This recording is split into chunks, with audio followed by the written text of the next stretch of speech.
ஒரு மனிதர் அவர் யாருக்கிட்டே தொலைபேசியில் பேசிகிட்டு இருக்கிறார். கொஞ்சம் தூரத்தில் நாம் நிற்கிறோம். எட்டத்தில் இருந்துக்கிட்டு அவரை கவனிக்கிறோம். அவர் ஃபோனில் பேசுகிறத, அவர் பேசுகிற வார்த்தைகள் என்ன அப்படிங்கிறது நம்ம காதில் விழலை. ஆனாலும் அவர் பேசிக்கிட்டு இருக்கிறது நல்ல செய்தியா கெட்ட செய்தியா அப்படிங்கிறத நம்மளால் யூகிக்க முடியும். மகிழ்ச்சியான செய்தியை பேசும்போது முகம் மலருது, புன்னகை போக்குது.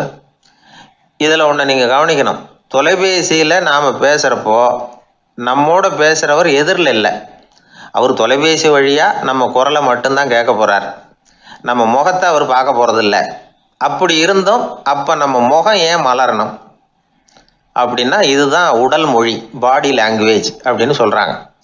நம்ம அறியாமலேயே நம்ம உடம்பு செய்திகளை தெரிவிக்குது பாருங்க, அதுதான் உடல் மொழி. ஒரு மனிதர் தொலைபேசியில் பேசிக்கிட்டு இருக்கிறத நீங்கள் தூரத்தில் இருந்து கவனிச்சுக்கிட்டே அவர் நண்பரோட பேசுகிறாரா, மனைவியோட பேசுகிறாரா, குழந்தையோட பேசுகிறாரா, இல்லை மேல் அதிகாரிகிட்ட பேசுகிறாரா, அல்லது அவருக்கு கீழே பணிபுரிகிறவர்கள்கிட்ட பேசுகிறாரா அப்படிங்கிறத கண்டுபிடிக்கலாம். அதுக்கு காரணம் அவருடைய உடல் மொழி. இந்த உடல் மொழி கூட நம்ம வாழ்க்கையின் முன்னேற்றத்துக்கு பயன்படும். இதை பற்றியெல்லாம் கூட சில நிபுணர்கள் ஆராய்ச்சி பண்ணி பார்த்துருக்குறாங்க. அவங்க சில விவரங்களை சொல்கிறாங்க. குறிப்பாக ஒருத்தர் தன்னுடைய நாற்காலியில் கிட்டத்தட்ட படுத்துக்காத குறையாக உட்காந்துருக்கிறாருன்னு வச்சுக்கோங்க. எதிர இருக்கிறவர் பேசுறது அவருக்கு பிடிக்கலன்னு அர்த்தமா. தலையை சொரிஞ்சிக்கிறது, வேறு வேறு திசைகளில் பார்க்குறது, கொட்டாவி விடுறது, கால்களை மாற்றி போட்டு உட்கார்றது, களைப்பாக கை விரல்களை அப்படியே பின்னிக்கிறது, அடிக்கடி கடிகாரத்தை பார்க்குறது, இப்படிலாம் ஒருத்தர் பண்ணிக்கிட்டு இருக்கிறாருன்னா நாம் கூடிய சீக்கிரம் அந்த இடத்த விட்டு எழுந்திரிச்சு வந்துடுறது நல்லது. ஏன்னா இதெல்லாம் அவருடைய சலிப்பு, சோர்வு, ஆர்வமின்மை இதுக்கு அடையாளங்கள். நம்முடைய பேச்சு அவரை சலிப்படைய வச்சுட்டுதுன்னு அர்த்தம். அவர் ரொம்பவும் சோர்ந்து போயிட்டாருன்னு பொருள். நம்முடைய பேச்சில் அவருக்கு ஆர்வம் இல்லைன்னு அர்த்தம். அதே நேரத்தில் நாற்காலியின் நுனியில் அமர்ந்து உடலை முன்னுக்கு நகர்த்தி எதிர இருக்கிறவரின் கண்களை பார்த்துக்கிட்டே பேசினாலும் சரி அல்லது பேச்சை கேட்டாலும் சரி, உங்கள் பேரில் மற்றவங்களுக்கு உள்ள பிடிப்பு அதிகரிக்கும். நாம் எப்படிப்பட்டவருங்கிறத நம்ம உடம்பும் நடை உடை பாவனையும் அடுத்தவங்களுக்கு காட்டி கொடுத்துரும்.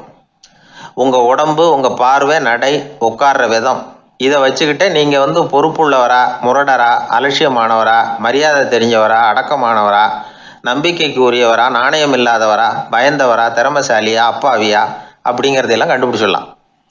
அதனால் இந்த உடல் மொழியை புரிஞ்சுக்கிட்டு நம்மளை கொஞ்சம் சரிப்படுத்திக்கிட்டோம்னா வாழ்க்கையில் சுலபமாக பல காரியங்களை சாதிக்க முடியும். ஒரு மனநல மருத்துவமனை, அங்கே ஒருத்தர் ஒரு நாற்காலியில் உட்காந்துக்கிட்டு கார் ஓட்டுறது மாதிரி அப்படி பாவனை பண்ணிகிட்டு இருந்தார். ஸ்டேரிங்கை திருப்புறது மாதிரி, பின்னாடி வர்ற வண்டியை நிற்க சொல்கிறது மாதிரி, அப்புறம் இவர் ஒதுங்கிக்கிட்டு அவருக்கு வழி விடுறது மாதிரி, இப்படிலாம் சேட்டைகள் பண்ணிக்கிட்டு இருந்தார் மனநல மருத்துவமனையில். இதை பார்த்துக்கிட்டு இருந்த ஒருத்தர் பக்கத்தில் இருந்த இன்னொருத்தர்கிட்ட கேட்டார், இவர் ஏன் இப்படி பண்ணுறாரு, இவருக்கு ஏன் அப்படி வந்தது நிலைமை அப்படின்னு சொல்லி அவர் விசாரித்தார். அப்போ அவர் விவரம் சொன்னார். வேற ஒன்றும் இல்லைங்க, இவருக்கு கார் ஓட்டணும்னு ஆசை ரொம்ப காலமாக, அது நிறைவேறாமல் போயிட்டுது. அதுக்கப்புறம் அவர் மனநோயாளியாக மாறிட்டார். இங்கே அழைச்சிட்டு வந்தாங்க. இங்கே அழைச்சிட்டு வந்ததுலேருந்து அப்படி தான் பண்ணிகிட்டு இருக்கிறார். அப்போ கார் ஓட்டுறது மாதிரிலாம் பாவனை பண்ணிகிட்டு இருப்பார், திருப்புறது மாதிரி பண்ணுவார், பின்னாடி வர்றவங்களுக்கு இடம் விடுவார், இப்படிலாம் செய்கிறார் அப்படின்னு விவரம் சொன்னாங்க. நீங்கள் சொல்லப்படாதா, இப்போ நீங்கள் கார் ஓட்டல, வெறும் நாற்காலியில் தான் உட்காந்துருக்குறீங்க அப்படின்னு நீங்கள் சொல்லப்படாதா அவருக்கு அப்படின்னு கேட்டாங்க. அது முடியாதுங்க. ஏன்னா அந்த காரை கழுவுறதுக்காக அவர் தினமும் எனக்கு 10 ரூபா கொடுத்துக்கிட்டு இருக்கிறார் அப்படின்னாராம் அங்கே வேலை செஞ்சுக்கிட்டு இருந்த ஒருத்தர். அதனால் வாழ்க்கையில் நாம் இந்த உடல் மொழியை புரிஞ்சுக்கணும். உடல் மொழிங்கிறது இப்போ ஆரம்பத்தில் சொன்னது மாதிரி அந்த தொலைபேசியில் பேசுகிறவங்கள தூரத்திலேருந்து பார்த்தாவே அவர் யாருக்கிட்ட பேசுகிறார், என்ன பேசுகிறாருன்னு தெரியும். நம்ம முகத்தை நல்லா வச்சுக்கணும். உடல் மொழியை நம்ம புரிஞ்சுக்கிட்டு பயன்படுத்த ஆரம்பித்தோம்னா எந்த முயற்சி பண்ணினாலும் அதில் வெற்றி நிச்சயம். ஊரில் ஒரு சிற்பி இருந்தார். சிற்பின்னா அவர் ரொம்ப திறமையுள்ளவர். அதாவது எங்கேயாவது ஒரு கல் கிடந்தா போதும், அதை அப்படியே எடுத்துகிட்டு வருவார். கொஞ்ச நாள் கழித்து அவர் இடத்துக்கு போய் பார்த்தா அழகாக ஒரு சிற்பம் உட்காந்துருக்கும். இந்த கல்லாக கிடந்தது சிற்பமாக மாறி இருக்கும். அந்த அளவுக்கு பண்ணிவிடுவார் அப்பேற்பட்ட சிற்பி. எப்படிங்க அவ்வளவு மோசமான ஒரு கல்லில் இருந்து இவ்வளவு அழகாக ஒரு சிற்பத்தை உங்களால் வடிக்க முடிஞ்சுது அப்படின்னு கேட்டால், அது ஒன்றும் பெரிய விஷயம் இல்லைங்க. இந்த சிற்பம் ஏற்கனவே அந்த கல்லுக்குள்ளே இருந்தது. இதை சுற்றி இருக்கிற வேண்டாத பகுதிகளெல்லாம் உளியால் கொத்தி எடுத்துவிட்டேன், அவ்வளவுதான் என் வேலை. உடனே உள்ளே இருந்த இது வெளியில் வந்துட்டுது அப்படிம்பார். அந்த அளவுக்கு திறமைசாலி. ஒரு சின்ன பாறை இல்லைன்னா கருங்கல்ல பார்த்துட்டாருன்னா போகிறோம், விடமாட்டார். அந்த கல்லோட அமைப்பை கவனித்து பார்த்துட்டு இதுக்குள்ளே ஒரு வீரன் ஒளிஞ்சிருக்காம்பார். அவர் கண்ணுக்கு அதுக்கு தெரியும். இந்த கல்லுக்குள்ளே ஒரு துறவி உட்காந்துருக்காரும்பார். நமக்கெல்லாம் வெறும் கல்லாக தான் தெரியும். இந்த கல்லுக்குள்ளே ஒரு நடன மங்கை நடனம் ஆடிக்கிட்டு இருக்கா அப்படிம்பார். உடனே அந்த கல்லை கொண்டுகிட்டு வருவார். அவர் சொன்னது மாதிரியே உள்ளே இருக்கிற அவங்களையெல்லாம் வெளியில் கொண்டுகிட்டு வந்துடுவார். அதாவது வேண்டாத பகுதிகளெல்லாம் கொத்தி எடுத்துருவார். அவர் மொழியில் சொல்லப்போனால் இந்த சிற்பிக்கு ரொம்ப நாளாக மனசுக்குள்ளே ஒரு ஆசை. அதாவது உண்மை, தூய்மை, இதுக்கு உதாரணமாக இருக்கக்கூடிய புத்தர் சிலையை வடிக்கணும் அப்படிங்கிறது அவரோட ஆசை. ஆனால் அந்த ஆசை நிறைவேறாமலே இருந்துக்கிட்டு வந்தது. அதுக்கு என்ன காரணம்னா, அதுக்கு தகுந்த மாதிரி ஒரு கல் கிடைக்கல. கல் கிடைச்சா அதை செஞ்சுருவார். ரொம்ப காலமாக அங்கே இங்கே தேடி அலைஞ்சார். இந்த புத்தர் சிலை வடிக்கிறதுக்கு பொருத்தமாக ஒரு கல் கிடைக்குமா அப்படின்னு சொல்லி கண்ணில் படுற கல்லையெல்லாம் உத்து உத்து பார்ப்பார். உள்ளே புத்தர் இருக்காரான்னு கவனிப்பார். இருக்கிற மாதிரி எதுவும் தெரியல அவர் கண்ணுக்கு. சரி, இதுக்கு என்ன செய்யலாம்னு யோசனை பண்ணார். நேராக ஒரு புத்த மடாலயத்துக்கு போனார். அங்கே இருக்கிற ஒரு புத்த துறவியை சந்தித்தார். அவர்கிட்ட விசாரித்தார், சுவாமி, புத்தரின் தூய்மை ஒளிஞ்சிருக்கிற அந்த கல் எங்கே கிடைக்கும் அப்படின்னார். அந்த கல் இருக்கிற இடம் எதுன்னு இன்னமும் உங்களுக்கு தெரியலையா அப்படின்னு கேட்டார் துறவி. இல்லைங்க, அதுக்காக தான் அலைஞ்சிக்கிட்டு இருக்கிறேன் அப்படின்னார் இவர். சரி, கவலைப்படாதீங்க, என் கூட வாங்க காட்டுறேன் அப்படின்னு அழைச்சிட்டு போனார். எங்கே போனார்னா, அந்த மடாலயத்தின் பின்பக்கம் போனாங்க. 2 பேரும் போனாங்க. அங்கே போய் பார்த்தா அங்கே ஒரு கிணறு இருந்தது. என்ன அது, நாம் கேட்டது கல், இவர் அழைச்சிட்டு வந்து காட்டுறது கிணறு அப்படின்னு இவருக்கு சந்தேகம். ஒரு மாதிரியாக பார்த்தார். அவர் சொன்னார், துறவி எட்டி பாருங்க உள்ள அப்படின்னாரு. கிணறுக்குள்ளே என்ன இருக்கும்னு இவருக்கு தெரியாதா, இருந்தாலும் அவர் சொல்கிறாரு அப்படின்னு சொல்லி எட்டி பார்த்தார். பார்த்தா அதில் தண்ணி இருந்தது. அந்த தண்ணியில் தன்னோட உருவம் தெரிஞ்சுது. இப்போ அந்த புத்த ஞானி சொன்னார், துறவியாரே, புத்தரை நாம் தான் ஒழிச்சு வச்சிருக்கிறோம், நமக்குள்ளே தான் அவர் மறைஞ்சிருக்கிறார். அவரை அடையாளம் தெரியாதபடி மூடி இருக்கிறது எது தெரியுமா? நம்மக்கிட்ட இருக்கிற கோபம், போலித்தனம், பதட்டம், ஆசை, இதெல்லாம் தான். அறிவு அப்படிங்கிற ஒளியால் அதையெல்லாம் செதுக்கி எடுத்துட்டோம்னா அந்த அழகான புத்தர் வெளியில் வந்துடுவார் அப்படின்னு சொன்னார் துறவி. அதனால் நமக்குள்ளே இருக்கிற நம்மளை நமக்கே அடையாளம் தெரியல அப்படிங்கிறது தான் உண்மை. இந்த உண்மையான மனிதன் உள்ளே இருக்கிறான். இவர் கல்லை பார்த்துட்டு உள்ளே யார் இருக்காங்கிறது அவருக்கு தெரிஞ்சுது சிற்பிக்கு. ஆனால் உண்மையான புத்தர் எங்கே இருக்காருங்கிறத அவரால் அடையாளம் கண்டுபிடிக்க முடியல. அப்படி தான் பல பேர் இன்றைக்கி இருந்துக்கிட்டு இருக்கிறோம். ஒரு அப்பா தன்னுடைய பிள்ளைக்கு புத்தி சொன்னார், அதோ பார்ப்பா, மனசு தான் கல், அறிவு தான் உளி. உன்னுடைய மனசுங்கிற கல்லை அறிவுங்கிற ஒளியால் செதுக்கி அழகான மனிதனாக நீ வெளியில் வரணும்னார். அதுக்காக தான்ப்பா தேடிகிட்டு இருக்கேன்னா அவன். மனசுங்கிற கல்லை தேடிக்கிட்டு இருக்கிறியா அப்படின்னு கேட்டார். இல்லைப்பா, அறிவுங்கிற ஒளி எங்கே இருக்குன்னு தெரியல எனக்கு, அதை தான் தேடிக்கிட்டு இருக்கிறேன் அப்படின்னு நானா. அதனால் அறிவை தேடிக்கிட்டு இருக்கிறவன் என்னைக்கு உண்மையை கண்டுபிடிக்க போகிறான், அதையே கண்டுபிடிக்க முடியலைங்கும் பொழுது. அதனால் நாம் யார் அப்படிங்கிறது நமக்கு அடையாளம் தெரியணும். அந்த அடையாளம் தெரிஞ்சுட்டா வாழ்க்கையில் வெற்றி நிச்சயம். ஒரு ஊரில் ஒரு ஆள் இருந்தான். அவனுக்கும் அவன் மனைவிக்கும் சண்டை. இவன் கோவிச்சுக்கிட்டு வீட்டை விட்டு வெளியில் வந்துட்டான். நேராக தன்னுடைய நண்பன் ஒருத்தனை தேடிட்டு போனான். அந்த நண்பன் எப்படின்னா, எதுக்கும் அசர மாட்டான், எப்பவும் மகிழ்ச்சியாக இருப்பான். அவங்ககிட்ட போய் இவன் யோசனை கேட்டான். அது சரி, நீ எப்படி எப்பவும் மகிழ்ச்சியாக இருக்கிற, என்னால் அப்படி இருக்க முடியலையே அப்படின்னு கேட்டான். என்ன நடந்தது சொல்லுன்னா அவன், வீட்டில் எனக்கும் என் மனைவிக்கும் தகராறு, நிம்மதி இல்லை, அதுதான் இங்கே வந்தேன், உங்ககிட்ட யோசனை கேட்கலாமேன்னு அப்படின்னு விவரத்தை சொன்னான். அதை கேட்டுவிட்டு அதுக்கப்புறமா இவன் சொன்னான், இந்த பாருப்பா, இது ஒன்றும் பெரிய விஷயம் இல்லை. எனக்கு 2 மனைவிகள், 2 வீடு. ஒரு வீட்டில் சண்டை வந்துட்டுதுன்னா நேராக இன்னொரு வீட்டுக்கு வந்துடுவேன். இங்கே சண்டை வந்துட்டுதுன்னா நேராக அங்கே போயிடுவேன். 2 குடும்பம் இருக்கிறதுனால இப்படி ஒரு வசதி. இதுதான் என்னுடைய மகிழ்ச்சியின் ரகசியம். அப்படின்னு நானா. ஓ அப்படியா விஷயம், இப்போ புரிஞ்சுக்கிட்டேன், உன்னுடைய யோசனைக்கு ரொம்ப நன்றி அப்படின்னு சொல்லிவிட்டு அவன் திரும்பி வந்துட்டான். அங்கே எங்கே தேடினான். ஒரு வாரத்துக்குள்ளே இன்னொரு பொண்ணை தேடி கண்டுபிடிச்சி கல்யாணம் பண்ணிட்டான். இப்போ இவனுக்கும் 2 வீடு ஆயிட்டுது. அதுக்கப்புறம் என்னாச்சு தெரியுமா, இவன் 2வதா கல்யாணம் பண்ணிக்கிட்டு வந்தானே, இந்த செய்தி முதல் மனைவிக்கு தெரிஞ்சு போச்சு. போனான், அது கழுத்தை பிடிச்சி வெளில தள்ளி விட்டு கதவை சாத்தி விட்டுது. இனிமேல் இந்த பக்கம் வராத, எனக்கு தெரியாமல் எப்படி நீ இன்னொரு கல்யாணம் பண்ண அப்படின்னு சொல்லி அடித்து விரட்டி விட்டுது. இவன் அதனால் என்ன பரவாயில்லன்னு 2வது மனைவி வீட்டுக்கு போனான். அங்கே பார்த்து, நீ எனக்கு கல்யாணம் பண்ணுறதுக்கு முன்னாடி ஏற்கனவே உனக்கு கல்யாணம் ஆச்சுங்கிற விஷயத்த ஏன் என்கிட்ட சொல்லலை அப்படின்னு சொல்லி அதுவும் கழுத்தை பிடிச்சி வெளில தள்ளி விட்டுது. இவன் வீதிக்கு வந்துட்டான். இங்கேயும் போக முடியல, அங்கேயும் போக முடியல. என்ன இது, அவன் சொல்லி கொடுத்த யோசனை ஒன்றும் சரியாக வரலையே அப்படின்னு யோசனை பண்ணிக்கிட்டே நடந்தான். வழியில் ஒரு பாழடைஞ்ச மண்டபம். சரி, இன்னைக்கு ராத்திரி இங்கேயே படுத்துருவோம், வேற எங்கேயும் போய் படுத்து தூங்க முடியாது, அதான் 2 பேரும் விரட்டி விட்டாங்களே, என்ன பண்ணுறது அப்படின்னு சொல்லி அந்த மண்டபத்தில் போய் ஒரு தூணில் ஓரமாக சாஞ்சி உக்காந்தான். அப்போ எதிர்த்தாப்புல இன்னொரு தூண் ஓரமாக யாரோ அசைகிறது மாதிரி தெரிஞ்சுது, லேசான இருட்டில். யாரப்பா அது அப்படின்னு கிட்ட போய் பார்க்குறான். அப்புறம் தான் தெரியுது, அவன் யார் தெரியுமா, இவனுக்கு யோசனை சொன்னான்ல 2 கல்யாணம் பண்ணிக்கணும்னு சொல்லி, அவன் அங்கே படுத்து கிடக்குறான். டேய் நீ எப்படிறா இங்கே வந்த அப்படின்னா, 2 வீட்லேயும் சண்டை வந்துட்டுது, அதுதான் இங்கே வந்தேன் படுத்து தூங்கலாமேன்னு அப்படின்னா. 2 வீடு இருக்கிறது சௌரியம்னு என்கிட்ட சொன்னியப்பா அப்படின்னா இவன். நான் அப்படி சொன்னதுக்கு ஒரு காரணம் உண்டுன்னா அவன். என்னடா காரணம்னு கேட்டான். அது வேற ஒன்றும் இல்லை, தினமும் ராத்திரி இல்லை இந்த மண்டபத்தில் தனியாக படுக்கிறதுக்கு எனக்கு பயமாக இருந்தது, எனக்கு ஒரு துணை தேவைப்பட்டது, அதுக்காக தான் உங்ககிட்ட அப்படி ஒரு யோசனை சொன்னேன்.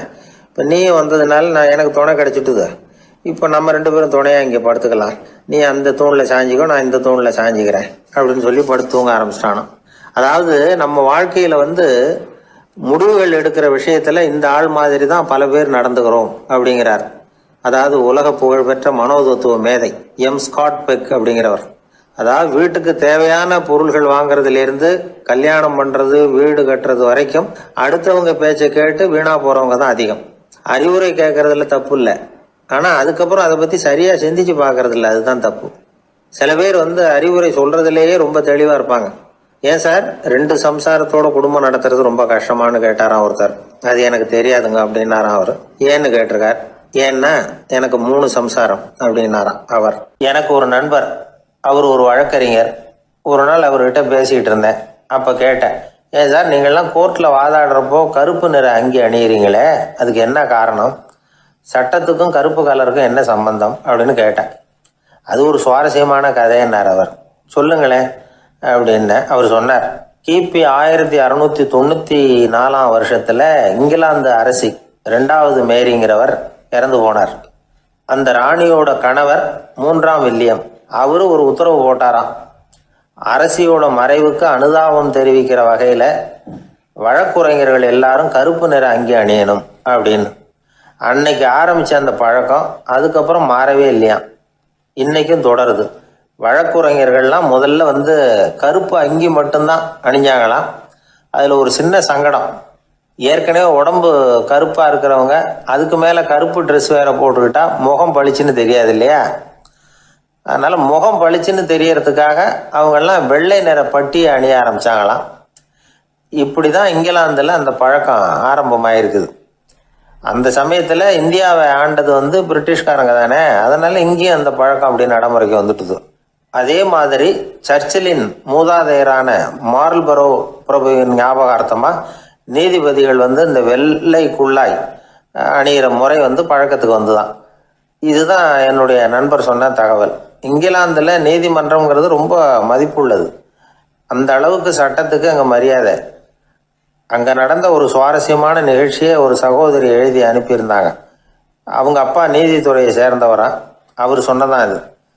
அவங்க எழுதி அனுப்பியிருந்த விஷயம் என்னென்னா, அங்கே ஒரு கேஸில் ஒரு முக்கியமான தீர்ப்பு வழங்க வேண்டியிருக்குது.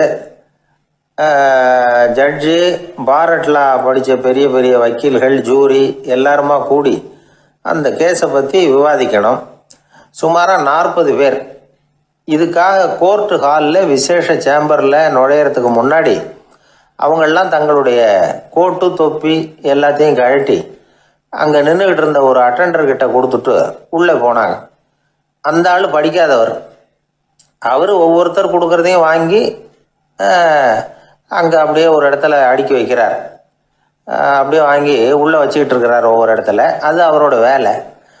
உள்ளே போன ஜட்ஜி, வக்கீல், ஜூரி எல்லாரும் ரொம்ப நேரமாக அந்த கேஸை பற்றி விவாதிக்கிறாங்க. ஒரு நாள் பூரா ஆயிட்டுது. அவ்வளவு தீவிரமாக அக்கு வேறு ஆணி வேறையை பிச்சு உதறி இருக்கிறாங்க. ஒரு வழியாக 13 மணி நேரம் கழித்து வெளியில் வந்திருக்கிறாங்க. ஒவ்வொருத்தராக வர வர அந்த அட்டெண்டரும் அவங்கவுங்க கோட்டு தொப்பியை அவங்கக்கிட்ட எடுத்து ரொம்ப மரியாதையாக திருப்பி கொடுத்துக்கிட்டு இருக்கிறார். கடைசியாக ஜட்ஜ்மெண்ட்லாம் எழுதி முடிச்சுட்டு ரொம்ப திருப்தியோடவும் களைப்போடவும் வெளியில் வந்துக்கிட்டு இருக்கிறாராம். இந்த ஆள் அவருடைய மேல் கோட்டையும் தொப்பியையும் எடுத்து அவர்கிட்ட ரொம்ப மரியாதையோடு நீட்டினாராம். ஜட்ஜுக்கு ரொம்ப ஆச்சரியம். இந்த ஆள் எப்படி இவ்வளவு பேரோட கோட்டு தொப்பி எல்லாத்தையும் ஞாபகம் பேசகாமல் திருப்பி கொடுக்குறார் அப்படிங்கிறது அவருக்கு ஆச்சரியம். அதனால் அவர் அந்த ஆளை பார்த்து கேட்டாராம், ஏப்பா இந்த கோட்டை கொடுக்குறியே, இது என்னோடது தானா, என்னோடது தான்னு உனக்கு எப்படி தெரியும் அப்படின்னாராம். இதுக்கு அந்த பியூனு ரொம்ப பதவிசாக பதில் சொன்னாராம், ஐயா இந்த கோட்டு ஹேட்டை உங்ககிட்ட வாங்கி மாட்டினேன், இப்போ திரும்ப உங்ககிட்ட தரணும், தந்துட்டேன், இதுதான் என்னோட வேலை, மற்றபடி இது உங்களோடதா இல்லையா அப்படிங்கிறதெல்லாம் எனக்கு தெரியாதுங்க அப்படின்னாராம். ஒரு நண்பர்கிட்ட பேசிக்கிட்டு இருந்தேன். அவருடைய உறவினர் ஒருத்தர் ஒரு நேர்முக தேர்வுக்கு போயிருந்தாராம், இன்டர்வியூக்கு. ரொம்பவும் பொறுப்பாகவும் கவனமாகவும் செயல்பட வேண்டிய பதவிக்கான நேர்காணல் அது. இவர் எழுத்து தேர்வில் ஏராளமான மதிப்பெண்கள் வாங்கிவிட்டார். அதனால் அதை பற்றி கவலை இல்லை. இப்போ நேர்முக தேர்வில் தேர்வு பெறணும். ஏராளமான சான்றிதழ்கள் வச்சிருந்தார். நேர்காணலில் கேட்கப்பட்ட எல்லா கேள்விகளுக்கும் சரியான பதில் தான் சொன்னார். இருந்தாலும் பாருங்க, அந்த நேர்முக தேர்வில் அவர் தேர்ந்தெடுக்கப்படலை. என்ன காரணம் அப்படின்னு பின்னாடி விசாரிச்ச போதுதான் விவரம் தெரிஞ்சுதான்.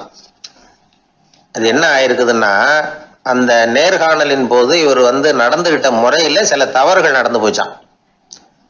முக்கியமா 2 தவறுகள். ஒண்ணு, அவங்க ஒரு கேள்வியை கேட்டு முடிக்கிறதுக்குள்ளேயே இவர் பதில் சொல்ல ஆரம்பிச்சுட்டாராம். ரெண்டாவது என்னன்னா, இவர் நாற்காலியில தாராளமா இயல்பா சாஞ்சி உட்காராம நாற்காலி முனையில உட்கார்ந்துருந்தாராம். இந்த 2 விதமான செயல்பாடுகளும் இவர் அவசரப்படுறவர், பதற்றப்படுறவர் அப்படிங்கிறதுக்கான அடையாளங்கள்.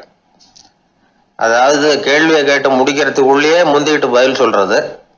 ரெண்டாவது, நாற்காலியில இயல்பா தாராளமா உட்காராம நாற்காலி முனையில உட்கார்றது. பார்க்க போற வேலைக்கு அவசரம், பதற்றம் இது 2 இருக்கக்கூடாதான். அதனால மார்க் இருந்தும் சர்டிபிகேட் இருந்தும் அந்த வேலை வாய்ப்பு அவருக்கு கிடைக்கல. வேலை கொடுக்கறவங்க நம்ம கிட்ட இருந்து என்னதான் எதிர்பார்க்கறாங்க, இதை தெரிஞ்சு வச்சுக்கிறது நல்லது. முதல்ல மற்றவர்களுடன் தொடர்பு கொள்ளும் திறமை, அதாவது எபிலிட்டி டு கம்யூனிகேட். நீங்க நினைக்கிறத அழகா தொகுத்து வகைப்படுத்தி சொல்ல தெரியுதான்னு பார்ப்பாங்க. உங்க திட்டங்களை அடுத்தவங்க ஏற்றுக்கொள்ளக்கூடிய விதத்துல வெளிப்படுத்துறதுக்கு உங்களால முடியுதான்னு பார்ப்பாங்க. இதுக்கு என்ன செய்யறது?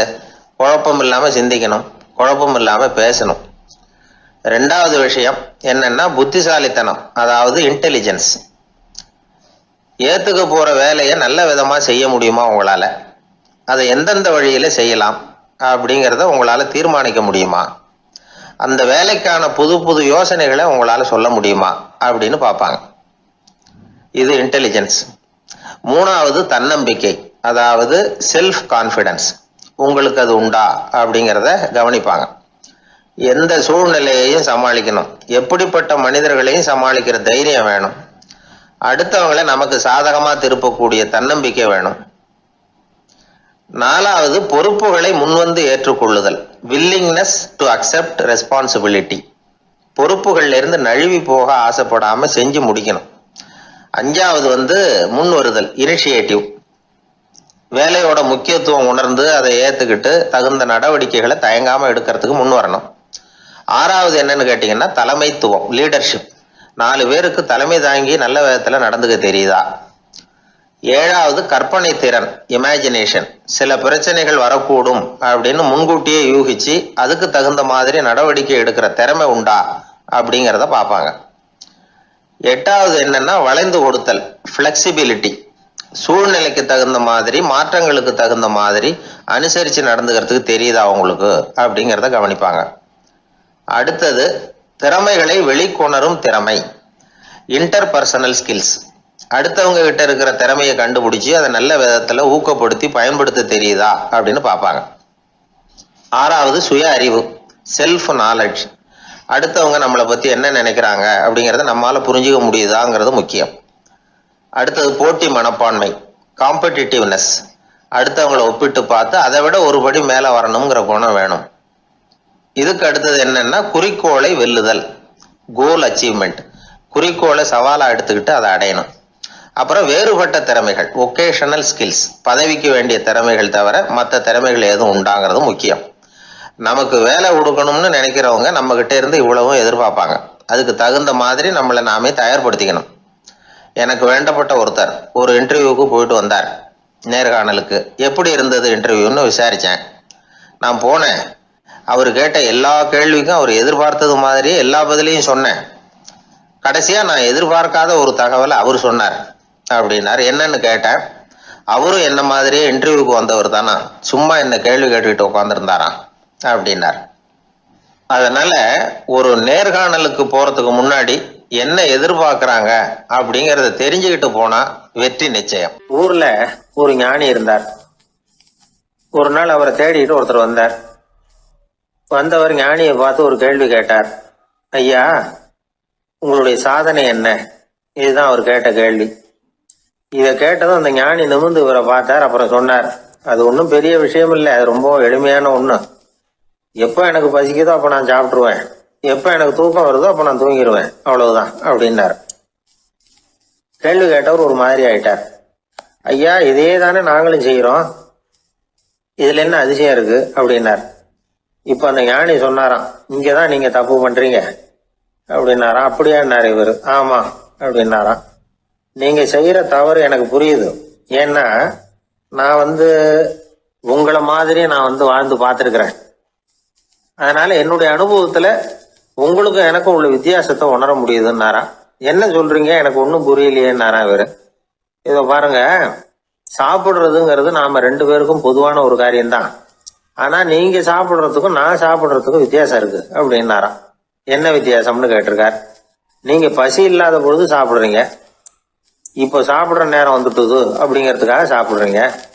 சாப்பாடு ருசியா இருக்கு அப்படிங்கிறதுக்காக சாப்பிடுறீங்க. எது தேவைங்கிறது தெரியாம சாப்பிடுறீங்க. அது மாதிரி தூக்கமும் உங்களுக்கு ஒரு பழக்கமா போட்டுது. இப்போ இது தேவையா இல்லையா அப்படிங்கிறத பத்தி நீங்க யோசிச்சு பாக்குறது இல்ல. சாப்பிடும் பொழுது 1000 வேலைகளை மனசுல நினைச்சுக்கிட்டு இருப்பீங்க. அதனால அது சாப்பிடுதலா இருக்காது. அதே மாதிரி நீங்க தூங்கும் பொழுதும் அது தூங்குதலா இருக்காது. ஏகப்பட்ட கனவுகள் வரும். உங்க மனசு மேலும் மேலும் கனவுகளை உருவாக்கி கொண்டே இருக்கும். அதனால எனக்குள்ள நடக்கிறது வேற மாதிரி, நீங்க நினைக்கிறது மாதிரி இல்ல. எனக்குள்ள நடக்கிறது எப்படின்னா, நீங்க செய்யறது மாதிரி இல்ல. தூக்க உணர்வு வந்த உடனே தூங்குதல் மட்டுமே நடைபெறும். அதுதான் என்கிட்ட நடக்கிறது அப்படின்னாராம் அந்த ஞானி. வித்தியாசம் புரியுதா?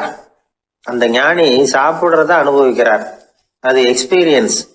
நாம அப்படி இல்லை, மனம் போன போகல சாப்பிடுறோம். இது இன்டெலிஜிங். இது ரெண்டுலயும் செயல்ல வேறுபாடு இல்லை, விழிப்புணர்வுல தான் வேறுபாடு இருக்கு. அவர் சாப்பிடும் பொழுது ஒரு சாட்சி மனோபாவத்தோட சாப்பிடுறார். எவ்வளவு தேவையோ அவ்வளவுதான் சாப்பிடுறார். ஏன்னா அவருடைய விழிப்புணர்வு முழுமையா செயல்படுது. அதனால அவர் சாப்பிடும் பொழுது நம்மை விட மகிழ்ச்சியா இருக்கிறார். நாம அப்படி இல்லை, வயிற்றை நிரப்புறதுக்காக சாப்பிடுறோம். இன்னும் சொல்ல போனா சாப்பிடும் பொழுது நாம அங்கேயும் இருக்கிறது இல்லை, எங்கேயோ போயிடுறோம். உடம்பு மட்டும்தான் அங்க இருக்கும். ஆனா ஞானி அப்படி இல்லை. அவர் சாப்பிடும் பொழுது சாப்பிடுதல் மட்டுமே இருக்கும். எந்த ஒரு செயலையும் விழிப்புணர்வோட செய்யலாம், மனம் போன போக்கிலையும் செய்யலாம். விழிப்புடன் செய்யறப்போ செய்யும் செயல் நம்ம அனுபவம் ஆகிறது, அவ்வளவுதான். இதெல்லாம் பெரிய தத்துவம் மாதிரி தெரியும். இருந்தாலும் நாம புரிஞ்சுக்க வேண்டியது என்னன்னா, எந்த காரியத்தை செஞ்சாலும் அதுல முழு ஈடுபாடு வேணுங்கிறது முக்கியம். அந்த அளவுக்கு முதல்ல நம்மளை மாத்திட்டா போதும். ஆனா நம்ம ஆளுங்க அந்த அளவுக்கு இருக்கிறது இல்ல, எல்லாமே அரைக்குறை தான். கேட்டா ஞாபகம் வருது. ஒருத்தன் என்ன பண்ணானா, விமான டிக்கெட் வாங்கிக்கிட்டு ரயில்வே ஸ்டேஷனுக்கு வந்துட்டான். அப்புறம் தான் புரிஞ்சுது தவறுதெல்லாம் இங்க வந்துட்டோங்கிறது.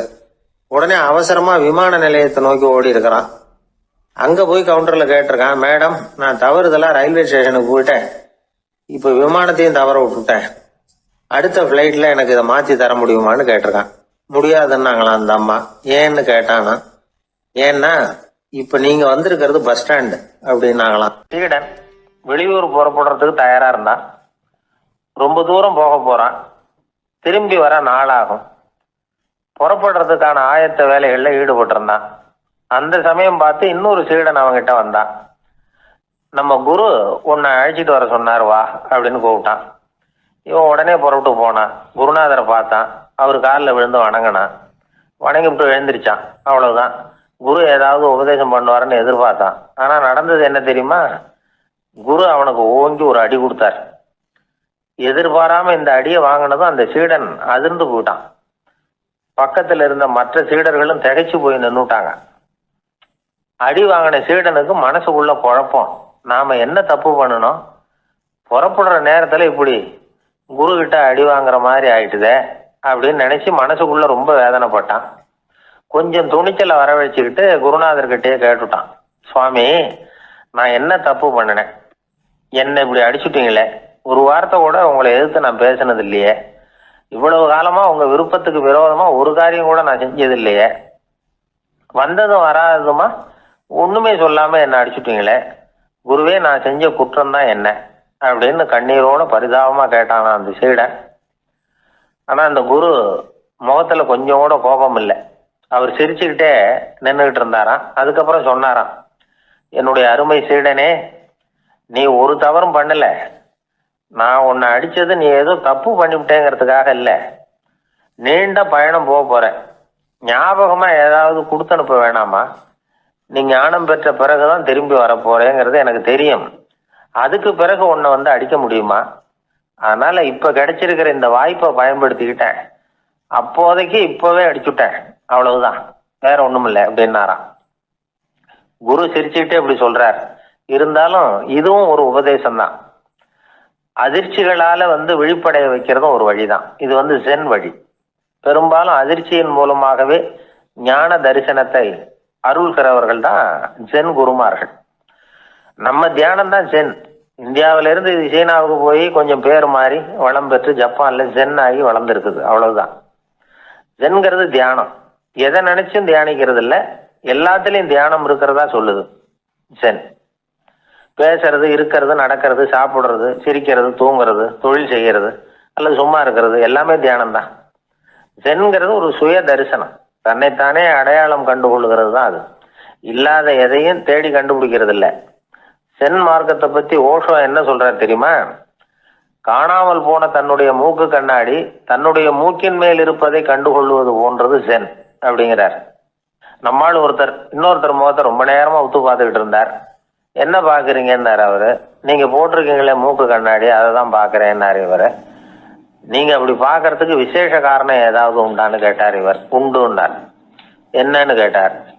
நேத்திக்கு காணாம போன என்னோட மூக்கு கண்ணாடி அது அப்படின்னாராம் இவர். ஒருத்தன் தன்னுடைய நண்பனை வழியில பார்த்தான். என்னப்பா லெட்டர் போட்டுனே கிடைச்சதா அப்படின்னா. ஓ கிடைச்சதேன்னா அவன். இவன் உடனே, ஏன்டா போய் சொல்ற, நான் உனக்கு லெட்டரே போடல, சும்மா தான் கேட்டேன், உடனே கிடைச்சிட்டுதுங்கிறிய அப்படின்னா. லெட்டர் போட்டேன்னு நீ போய் சொல்றப்போ அது கிடைச்சதுன்னு நான் போய் சொல்லக்கூடாதா அப்படின்னானா அவன். இப்படிப்பட்டவங்க சில பேர் இருந்தா கூட இன்னைக்கு கடிதம் மூலமா தொடர்பு கொள்ளாதவங்க இருக்கவே முடியாது. அந்த அளவுக்கு அது அவசியமான ஒன்னாயிட்டுது. இந்த அஞ்சல் அட்டைகள் எப்படி ஆரம்பமாச்சு தெரியுமா? ஆஸ்திரியா நாட்டுல ஒரு பேராசிரியர் இருந்தார். அவர் பேர் இம்மானுவேல் ஹெர்மன். அவர் ஒரு நாள் ஒரு பத்திரிகையில கட்டுரை எழுதினாராம். இது நடந்தது 1869.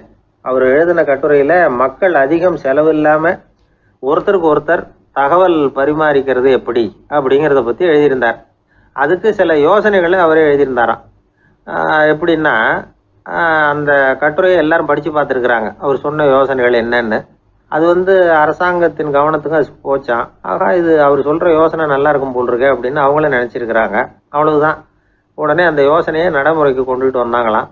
பேராசிரியர் இம்மானுவேல் ஹெர்மனின் யோசனைப்படி அச்சடிச்ச அரசு முத்திரையோட அரசாங்கம் அஞ்சல் அட்டைகளை வெளியிட ஆரம்பிச்சுதான். 1869 அக்டோபர் 7ஆம் தேதி இது நடந்திருக்கு. உலகின் முதல் அஞ்சல் அட்டை வெளிவந்த நாள் அது. அப்பதான் அதுக்கு பேர் என்ன தெரியுமா? அதாவது கரஸ்பாண்டிங் கார்டு அப்படின்னு பேராது. அதுக்கப்புறம் என்ன ஆச்சுன்னா உடனடியாக அமெரிக்காவிலேயே இது மாதிரியான கார்டுகளை வெளியிட ஆரம்பிச்சிட்டாங்க. அங்கே இதுக்கு என்ன பேர் தெரியுமா? Postal card. அதுக்கப்புறம் 1870 இங்கிலாந்துலேயும் இதை வெளியிட்டாங்களாம். அதை வெளியிட்ட முதல் நாள் அன்னைக்கு என்ன நடந்தது தெரியுமா? மக்கள்லாம் ஏதோ நியாய விலை கடையில் நிற்கிறது மாதிரி பெரிய பெரிய கியூ வரிசையில் நின்று இதை வாங்கினாங்களாம். நம்ம நாட்டில் முதல் அஞ்சலகம் 1927 கல்கத்தாவில் ஆரம்பமாயிருக்கு. இன்னைக்கும் அஞ்சலகம் இல்லாத இடமே இல்லை. அந்த அளவுக்கு அஞ்சல் போக்குவரத்து அதிகமாக இருக்குது. அன்னைக்கு உள்நாட்டில் ஒருத்தருக்கு ஒருத்தர் தகவல் பரிமாற்றம் செய்து கொள்ள மலிவான ஒரு அஞ்சல் அட்டையை அரசாங்கம் வெளியிடலாம் அப்படின்னு பேராசிரியர் எழுதின கட்டுரை இன்னைக்கு எந்த அளவுக்கு ஆகியிருக்கு பார்த்தீங்களா? ஒருத்தன் ஒரு தபால் பெட்டிக்கு பக்கத்தில் தலையை வச்சுக்கிட்டு அவன் பாட்டுக்கு நின்றுட்டு இருந்திருக்கான். அங்கே இருந்து இன்னொருத்தன் கேட்டிருக்கான், என்ன ஆச்சுன்னு. கொஞ்ச நேரத்துக்கு முன்னாடி இந்த தபால் பெட்டியில் ஒரு கார்டு எழுதி போட்டேன், விவரமெல்லாம் நல்லா தான் எழுதியிருக்கிறேன், ஆனால் அட்ரஸ் எழுத மறந்துட்டேன் அப்படின்னு நானா. உடனே அவன், அதுக்காக கவலைப்படாத, நான் போட்ட கார்டில் அட்ரஸ் எல்லாம் பின்கோடு உள்பட கரெக்டாக எழுதியிருக்கேன், ஆனால் விவரம் எழுத மறந்துட்டேன் நானா. கவலைப்படாத, கொஞ்ச நேரத்தில் தபால்காரர் வருவார், பெட்டியை திறந்ததும் நம்ம லெட்டரை கேட்டு வாங்கிக்கலாம்னா ஒருத்தன். கொஞ்ச நேரத்துக்கு முன்னாடி அவர் வந்தார், கேட்டேன், அதுக்கப்புறம் தான் மனசுக்கு ரொம்ப கஷ்டமாக போச்சு நானா. இவன் ஏண்டான்னு கேட்டிருக்கான். அவன், இது தபால் புட்டு இல்லையா. ஒரு தடவை கலைவாணர் என்எஸ் கிருஷ்ணன் பேராசிரியர் கல்கியை சந்திச்சு பேசிக்கிட்டு இருந்தாராம். கலைவாணர் கல்கியை பார்த்து, எனக்கு கதை எழுத ஆசையா இருக்கு, எப்படி எழுதுறதுன்னு கேட்டாராம். கதை எழுதுறதுக்கு 4 மை வேணும்னாராம் கல்கி. அப்படியா, அப்படின்னா என்னென்ன கலர் மை அப்படின்னு கேட்டிருக்காரு கலைவாணர் சிரிச்சுக்கிட்டே. நான் சொன்னது கலர் மை இல்லை, அது வேற மை. அதாவது கதை எழுதுறதுக்கு தேவைப்படுகிற 4 மை எதுன்னா, 1 திறமை, 2 பேணாமை, 3வது தனிமை, 4வது பொறுமை அப்படின்னாராம். உடனே கலைவாணர், உங்கள் யோசனை அருமை அப்படின்னாராம். அதுதான் கலைவாணர். பொதுவாக எழுத்தாளர்கள் எழுதுகிற மாதிரி நடந்துக்கிறது இல்லை, ஆனால் கலைவாணர் என்ன சொல்லுவாரோ அதே மாதிரி நடந்துக்குவார். எல்லாருக்கும் எல்லாம் கிடைக்கணுங்கிற கருத்தை சினிமா படங்களில் வலியுறுத்துவார். அதே மாதிரி நடைமுறை வாழ்க்கையிலேயே எல்லாருக்கும் எல்லாமும் கொடுப்பார். பணம், பதவி, புகழ் இப்படி எதுவுமே இல்லாத ஒரு சாதாரண மனுஷனாக இருந்தால் கூட இவர் மனுஷனுக்கு கொடுக்குற மரியாதையில் கொஞ்சமும் குறைச்சல் இருக்காது. இந்த குணம் சாதாரணமாக எல்லாருக்கும் இருக்கிறது இல்லை. அவர் சினிமா தியேட்டருக்கு போய் சினிமா பார்க்குறது வழக்கம். அவர் வந்திருக்கிறாருங்கிறது தெரிஞ்சால் போதும், வெளியில் பிச்சைக்காரங்க வந்து கூடிடுவாங்க. இது அவருக்கு தெரியும். வெளியில் நம்மளை நம்பி ஒரு கூட்டம் காத்துக்கிட்டு இருக்குமேன்னு நினைப்பார். உடனே ஒரு 100 ரூபா நோட்டை கொடுத்து சில்லறையாக மாற்றிட்டு வர சொல்லுவார். படம் முடிஞ்சு வெளியில் வர்றப்போ சில்லறையோடு வருவார், எல்லாருக்கிட்டையும் கொடுத்துருவார். ஏன்னா எல்லாரும் தேடிட்டு வருவாங்க அவரை. என்ன எல்லாரும் சௌக்கியமாக இருக்கிறீங்களா அப்படின்னு பிரியமாக விசாரிப்பார். ஏதோ ரொம்ப நெருங்கின சொந்தக்காரங்களை விசாரிக்கிறது மாதிரி விசாரிப்பார். தன்கிட்ட இருக்கிற சில்லறையை எல்லாருக்கும் சமமாக பிரித்து கொடுத்துட்டு தான் அங்கேருந்து புறப்படுவார். ஒரு நாள் அது மாதிரி புறப்படுற சமயத்தில் ஒரு சின்ன பையனுக்கு சில்லறை எதுவும் கிடைக்கல கொடுக்கறதுக்கு. இது கலைவாணருக்கு தெரியாது. காரில் ஏறி புறப்பட்டு போயிட்டார். அந்த பையன் காரை பிடிச்சிக்கிட்டு பின்னாடியே ஓடியாந்துருக்கிறான். ஐயா, நீங்களே இல்லைன்னு சொன்னால் நான் என்ன பண்ணுறது, இன்னைக்கு பட்னி தான், அம்மாவுக்கு வேற உடம்பு சரியில்லை அப்படின்னு கத்திக்கிட்டே ஓடியாந்தானா. கலைவாணர் கவனிச்சிட்டார். உடனே காரை நிறுத்த சொன்னார், இறங்கினார். அந்த சின்ன பையனை கட்டி பிடிச்சிக்கிட்டு, என்னை மன்னிச்சுக்கப்பா, நான் கவனிக்காமல் வந்துட்டேன் அப்படின்னு சொல்லி அழ ஆரம்பிச்சிட்டாராம். இன்னொரு தடவை இதே மாதிரி ஒரு தியேட்டர்லேருந்து வெளியில் வந்திருக்கிறார். ஒரு ஆள் அவர்கிட்ட வந்து நின்றுருக்கார். அவர் கொடுக்கறதுக்கு இவர்கிட்ட பணம் இல்லை. பணம் இல்லையாப்பா அப்படின்னாராம். உங்ககிட்டே இல்லையா அப்படின்னாராம் அவர். கலைவாணருக்கு மனசு ரொம்ப சங்கடமாக போச்சு. உடனே புறப்பட்டு வீட்டுக்கு போனார். அங்கே இங்கே தேடி பார்த்து அங்கேருந்த கொஞ்சம் நெஞ்ச சில்லறையை எடுத்தார். காரு டிரைவரை கூப்பிட்டார். தியேட்டர் வாசலில் நின்றுக்கிட்டு இருந்த ஆசாமியோட அங்க அடையாளங்களை சொன்னார். காரை எடுத்துகிட்டு போய் அந்த ஆளை கண்டுபிடிச்சி இந்த காசை கொடுத்துட்டு வா அப்படின்னு அனுப்பி வச்சாராம். பிச்சை போடுறதுக்காக காரை அனுப்புனதாக வேற யாரை பற்றியாவது நீங்கள் கேள்விப்பட்டிருக்கிறீங்களா? அவர் ஒரு வித்தியாசமான மனிதர், வித்தியாசமான கலைஞர். கலைவாணரோட சகோதரர் கல்யாணம் நடந்தது. அதில் தியாகராஜ பாகவதர் கச்சேரி முடிஞ்ச உடனே அதில் சம்பந்தப்பட்ட கலைஞர்களுக்கெல்லாம் கலைவாணர் பரிசுகள் கொடுக்குறார். அந்த கச்சேரியில் கடம் வாசித்தவருக்கு மட்டும் மற்ற எல்லாருக்கும் கொடுத்ததை விட பெருசாக ஒரு வெள்ளி கோப்பையை பரிசாக கொடுத்தாராம். மற்றவங்களுக்கெல்லாம் சின்னதாக கொடுத்துட்டு கட வித்துவானுக்கு மட்டும் பெருசா பரிசு கொடுக்குறீங்களே ஏன்னு கேட்டிருக்கிறாங்க. அதுக்கு கலைவாணர் விளக்கம் கொடுத்தாராம்.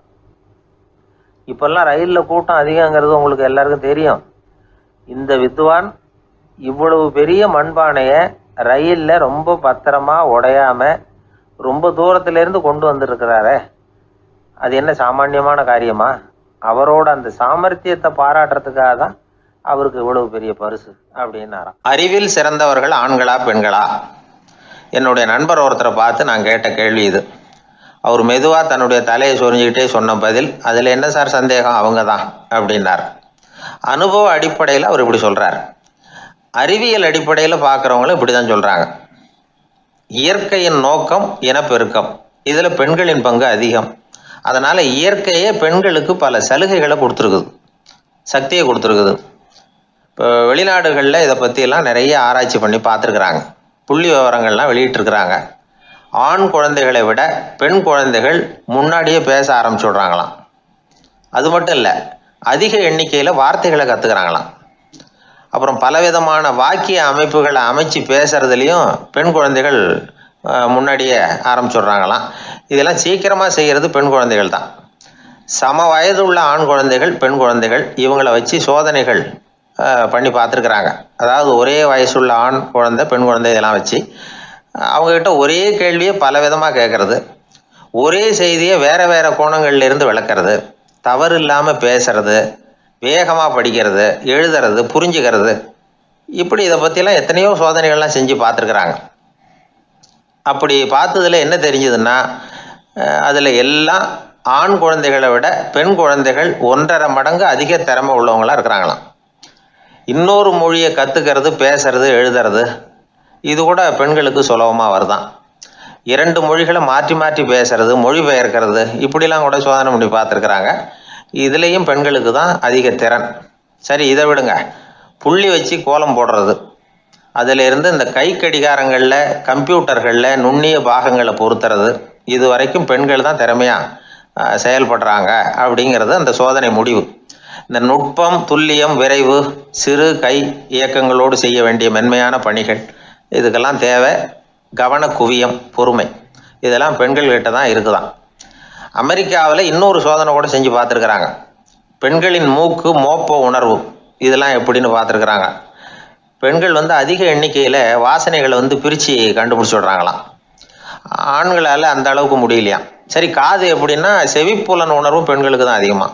ஒரு கும்பல், அதில் பலவிதமான சத்தம், அதுக்கு இடையில இந்த குரலோட தொனி, ஏற்ற இறக்கம், இதை வச்சே பேசுகிற ஆளை கண்டுபிடிச்சிடுறாங்களாம்.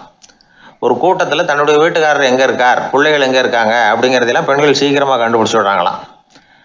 இன்னொரு விஷயம், ஒரு பொருளை பார்த்த உடனே அது என்னென்னு அடையாளம் கண்டுக்கிறது, அதை மனசில் பதிய வச்சுக்கிறது, அப்புறமா இன்னொரு சந்தர்ப்பத்தில் அது எங்கே இருந்தது அப்படின்னு சரியாக ஞாபகப்படுத்திக்கிறது, இது மாதிரி சோதனைகள்லாம் கூட பெண்கள் தான் முன்னணியில் இருக்கிறாங்க.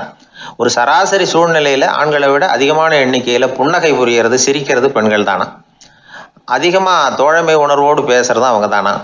2 பெண்கள் பேசிகிட்டு இருக்கிறதையும் பாருங்கள், அதே மாதிரி 2 ஆண்கள் பேசிகிட்டு இருக்கிறதையும் பாருங்கள். ஆண்கள் ஒரு அடி தள்ளியே நின்று பேசிகிட்டு இருப்பாங்க. மருத்துவர்களை எடுத்துக்கொள்ளுங்கள், அதாவது சிரிச்ச முகத்தோட நோயாளிகள்கிட்ட பரிவோடு பேசுறதுல பெண் டாக்டர்கள் தான் அதிகம். இதுவரை சொல்லப்பட்டது எல்லாமே அறிவியல் பூர்வமான செய்திகள். அதனால் இளம் பெண்கள் வாழ்க்கையில் சோர்வடைய தேவையில்லை. இயற்கையே நமக்கு சாதகமாக இருக்குது, எல்லாம் முடியும் நம்மால் அப்படிங்கிறத அவங்க புரிஞ்சுக்கணும். ஒரு பையன் தன்னுடைய அப்பா அம்மா திருமண ஆல்பத்தை புரட்டிக்கிட்டே இருந்தான்.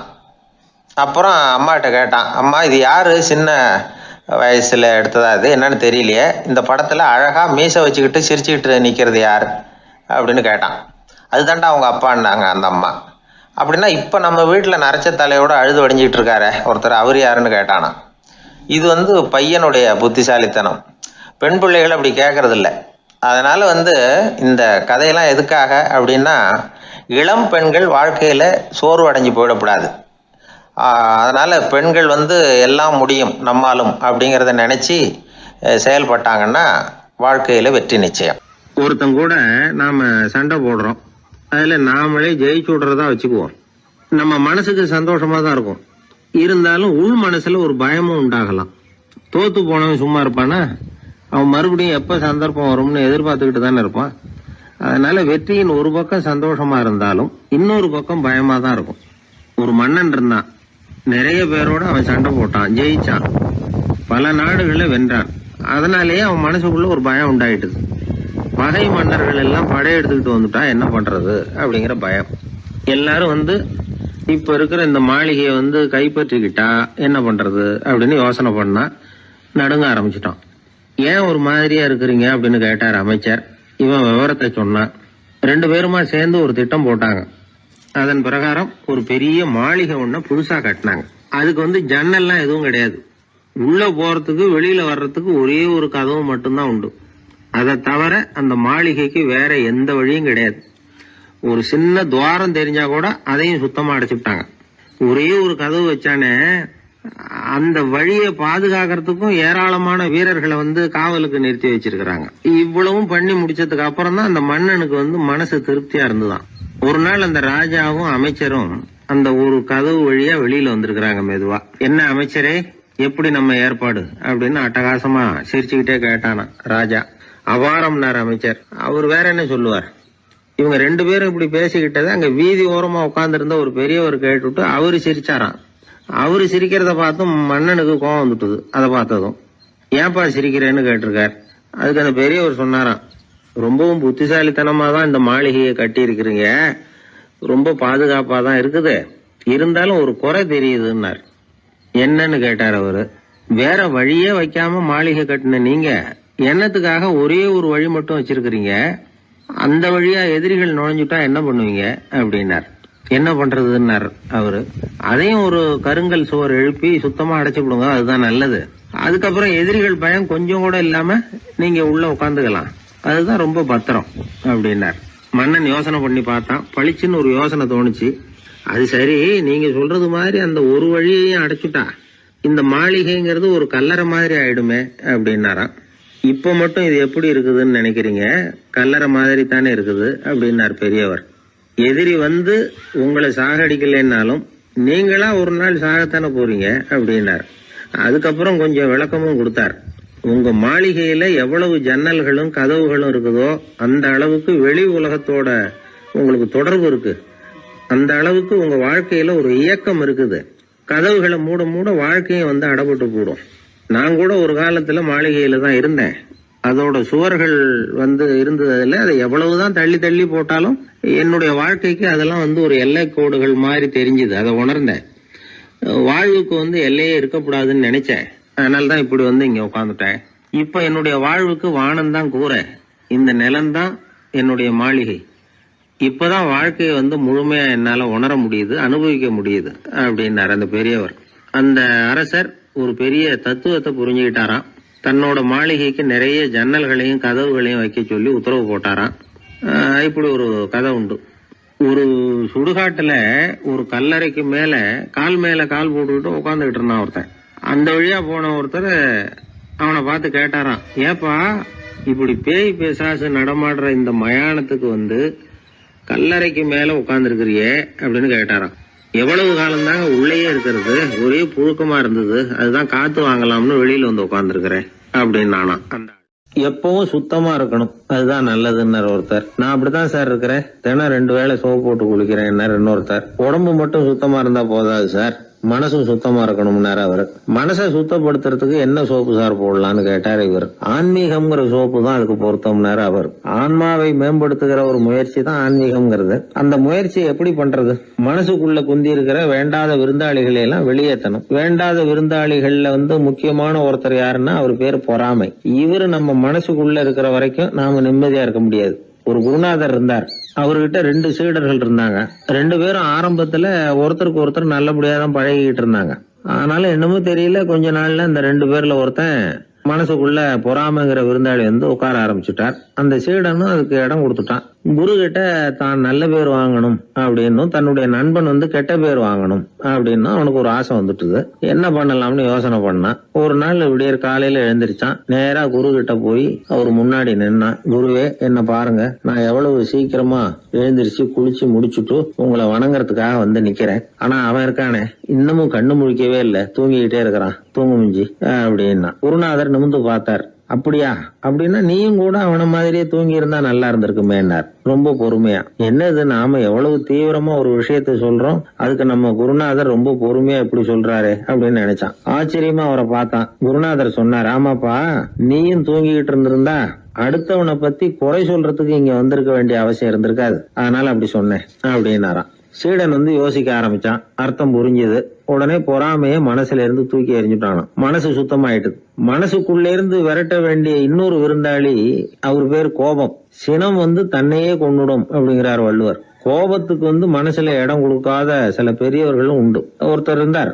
அவர் ஒரு சமயம் கோதாவரி நதியில போய் குளிச்சுட்டு திரும்பி வந்துட்டு இருக்கிறார். ஒரு பெரியவர் வர்ற வழியில ஒரு மரத்து மேல உட்கார்ந்து இருந்த ஒருத்தன் அவர் மேல துப்பி போடுறான். இவர் உடனே திரும்பி போய் மறுபடியும் குளிச்சுட்டு வர்றார். அப்பவும் துப்புறான். அவர் கோவப்படல, பேசாம மறுபடியும் திரும்பி போய் குளிச்சுட்டு வர்றாரு. இப்படி பல தடவை நடந்துகிட்டே இருக்குது. ஒரு கட்டத்துல இந்த ஆளு தோத்து போய் அவர் காலிலேயே விழுறான். ஆச்சரியப்பட்டு கேக்குறான், அது எப்படிங்க நீங்க கோவப்படாம இருக்கிறீங்களே, அது எப்படி அப்படின்னா, அதுக்கு அந்த பெரியவர் சொன்னாராம், நான் கோவப்பட்டிருந்தா என் மனசு அசுத்தமா இருக்கும். உடம்பு அசுத்தமான குளிச்சு சுத்தப்படுத்திக்கலாம், மனசை அப்படி சுத்தப்படுத்த முடியாது, அது கொஞ்சம் கஷ்டம் அப்படின்னாராம். ஆக கூடி மனசு அசுத்தமாகாம பாத்துக்க வேண்டியது நம்ம கடமை.